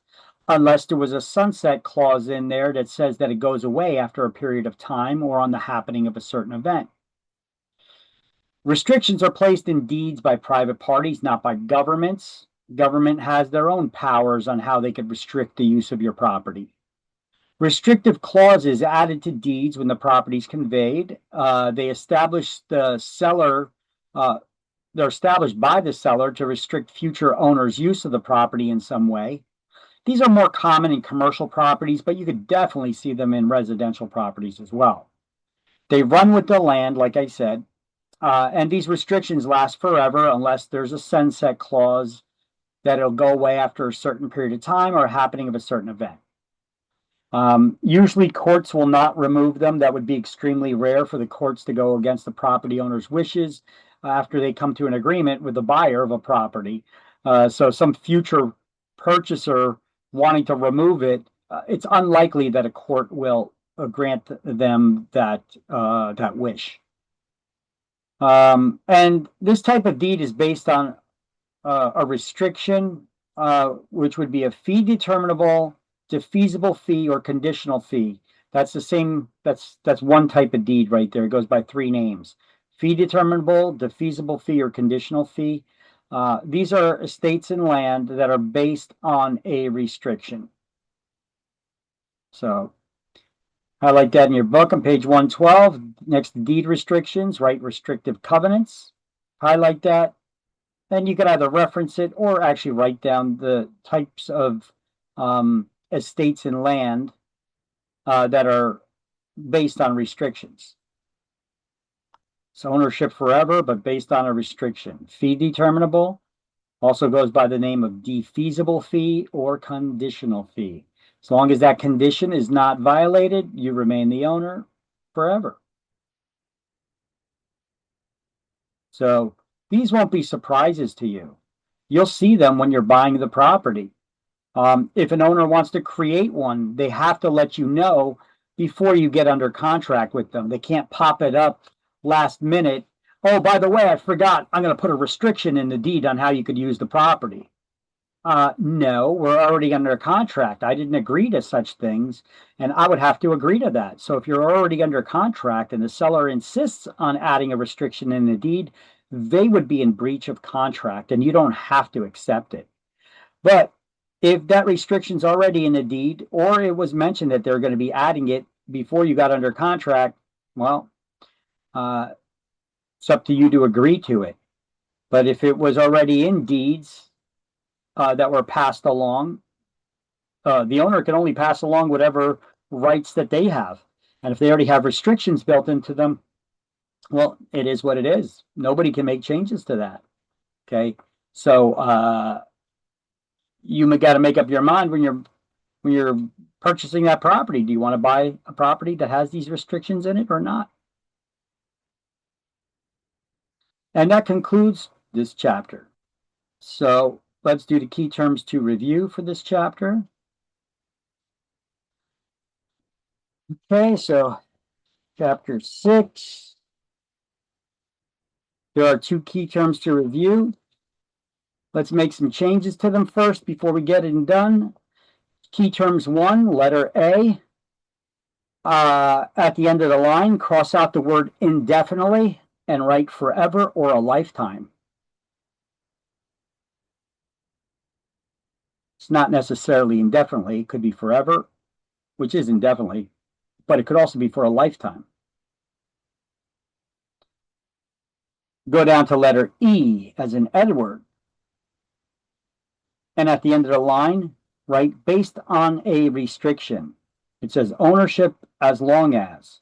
As long as means as long as you don't violate the restriction. So right there at the end of that line, based on a restriction.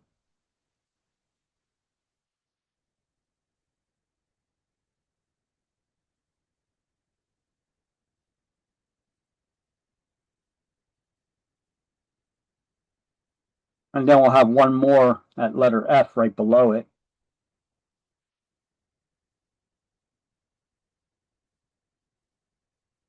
When you're ready.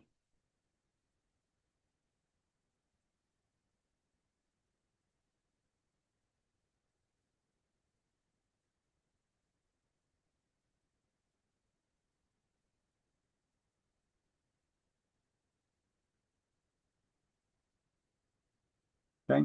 So next to letter F, it says amount of ownership, cross of ownership out, and above that, right after amount, you're going to write or kind of interest in real property. Or kind of interest in real property. So it should read amount or kind of interest in real property.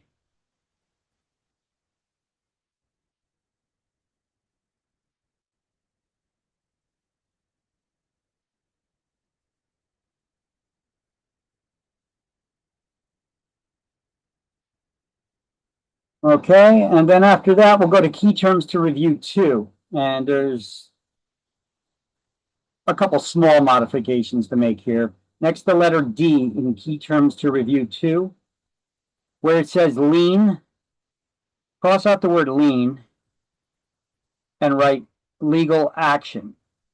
And in a bracket, write foreclosure. So it would read, notice that legal action may be filed. And then you got foreclosure there. Word foreclosure. That's the legal action.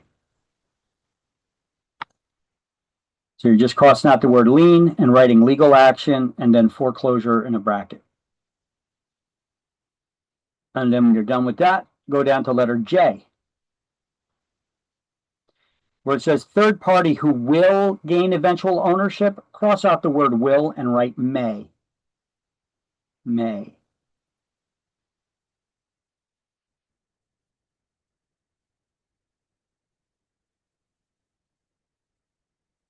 And then the last change, you're not going to cross anything out. You're just going to write another word in.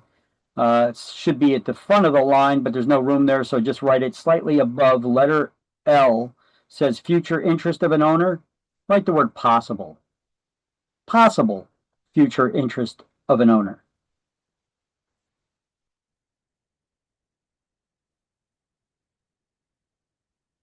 And now that you guys got all those, let's get started, shall we? I'll read out the answer on the right-hand side of the page. You'll shout out what you think is the corresponding answer to it on the left-hand side of the page. So there's no penalties for wrong answers, but think about it a little bit and give me that answer when you're ready. Ownership, lasting forever or a lifetime. Freehold estate. A freehold estate, 16 is A. Permanent right to use another's land.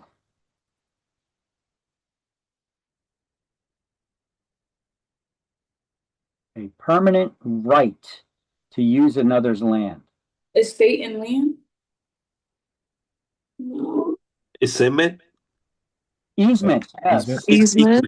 Six is B, an easement. There's not enough information to tell you what kind of easement, just it's an easement because it says a permanent right. So an easement is a right. So 6 is B. Husband's right in wife's property. Husband's right. Courtesy. Courtesy. 3 is C, courtesy. A simple right to use part of an adjacent parcel. Ooh, incumbent. Assessment by necessary. Easement by appurtenant. Easement appurtenant. 7 is D. Easement appurtenant. It says a simple right to use use part of an adjacent parcel. That would be an easement appurtenant for an parcel is your neighbor's property, your right to cross over their property for a particular purpose. Remember, there's also a dominant estate and servient estate. That's easement appurtenant. 7 is D. Ownership, as long as it's based on a restriction. What kind of ownership is based on a restriction? As long as you don't violate it, you remain the owner. Easement by prescription. Fee determinable. A fee determinable estate. We're talking about estates and land. So 14 is E. Fee determinable. Fee determinable. Okay. Also known as conditional fee or defeasible fee. 14 is E. Amount or kind of interest in real property.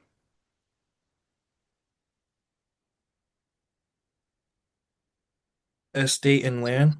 That's the very definition for an estate and land. It describes the amount or kind of interest in real property that one has. 13 is F. And there are two categories of estates and land. It's either a freehold estate, which is the category of ownership, or if it's a leasehold estate. All right, so that was 13 is F. Next one, a right used for utility lines on another's land. Construction lien. No, a right. Easement and gross. It's an easement in gross. Easement in gross, 10 is G. So anytime we talk about rights, it's an easement.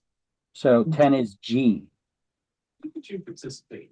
A right of access to a landlocked parcel.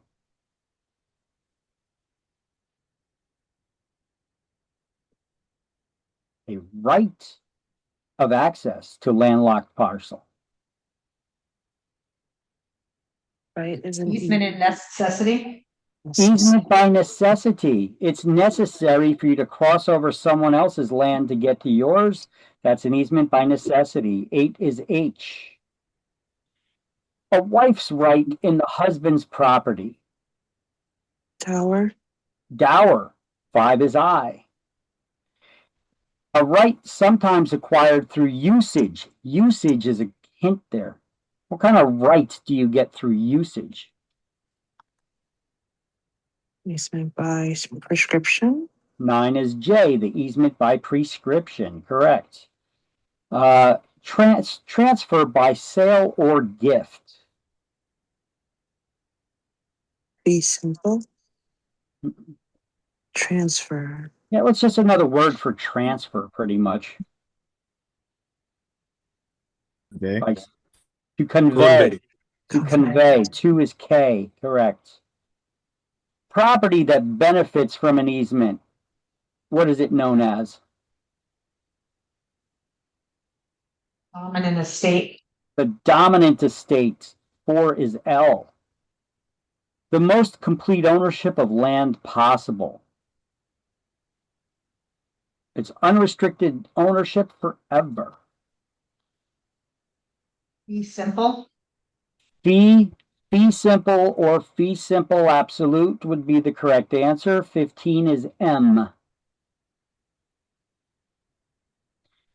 Any easement, encroachment, etc., they're all examples of what? Encroachment. An easement, encroachment, etc. They're all examples of encumbrances. 12 is N. Placed against real estate by a worker who has not been paid. Construction lien. Construction lien. One is a O, construction lien, also known as a mechanics lien. Building intruding on another's land. Encroachment. 11 is P, an encroachment. All right, that's key terms 1. Let's do key terms 2. Structure owned by 2 adjoining landowners.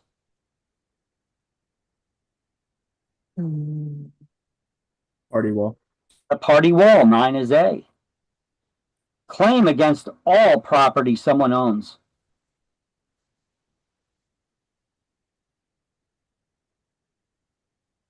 Here, let me elaborate. A financial claim against all property someone owns. General lien. A general lien. 1 is B. Claim against one parcel of real estate. Only one parcel of real estate.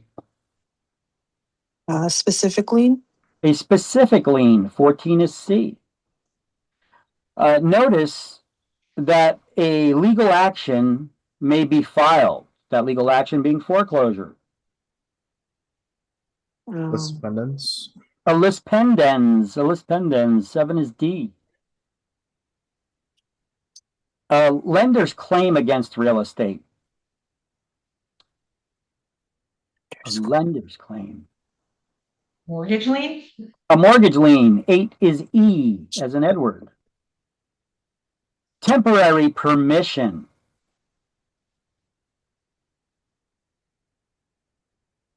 License. A license. 4 is F. A right to use and possess for a limited time.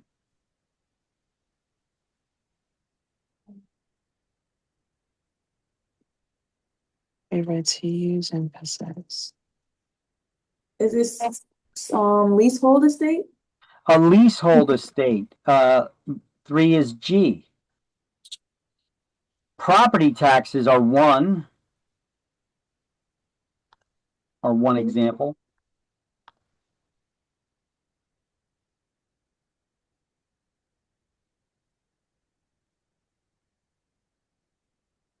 Is it Voluntary reversionary lien? interest? Oh. What was the other thing someone said? I didn't get the other one. Voluntary lien? Yeah, involuntary lien. 2 is H.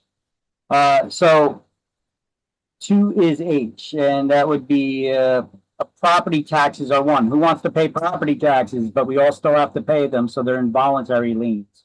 So that's the example. 2 is H. The order in which liens are paid. What determines the order in which liens are paid? Priority. 10 is I, their priority. And let me ask really quick, anybody know what determines that priority? When the date that it was posted? The date is recorded in the public records, yep. Okay, third party who may gain eventual ownership.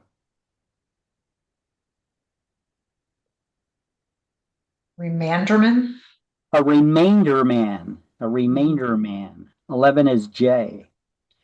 The tract over which an easement runs. What do we call that tract of land over which the easement runs?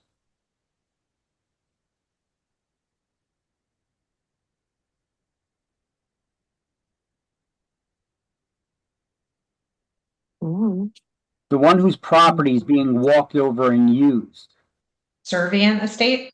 They're the servient estate. 13 is K. Possible future interest of an owner.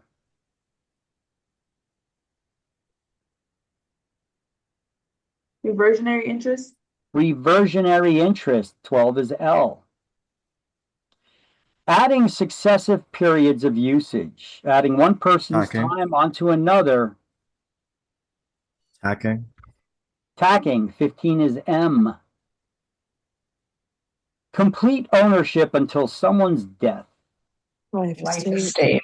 A life estate. 6 is N. A financial claim against real estate Lien. is a lien. 5 is O. And a mortgage or equity loan, for example. Voluntary lien. Voluntary lien. You went out of your way to get that one, right? So 16 was P. And that concludes chapter 6. Let me close out that recording for that.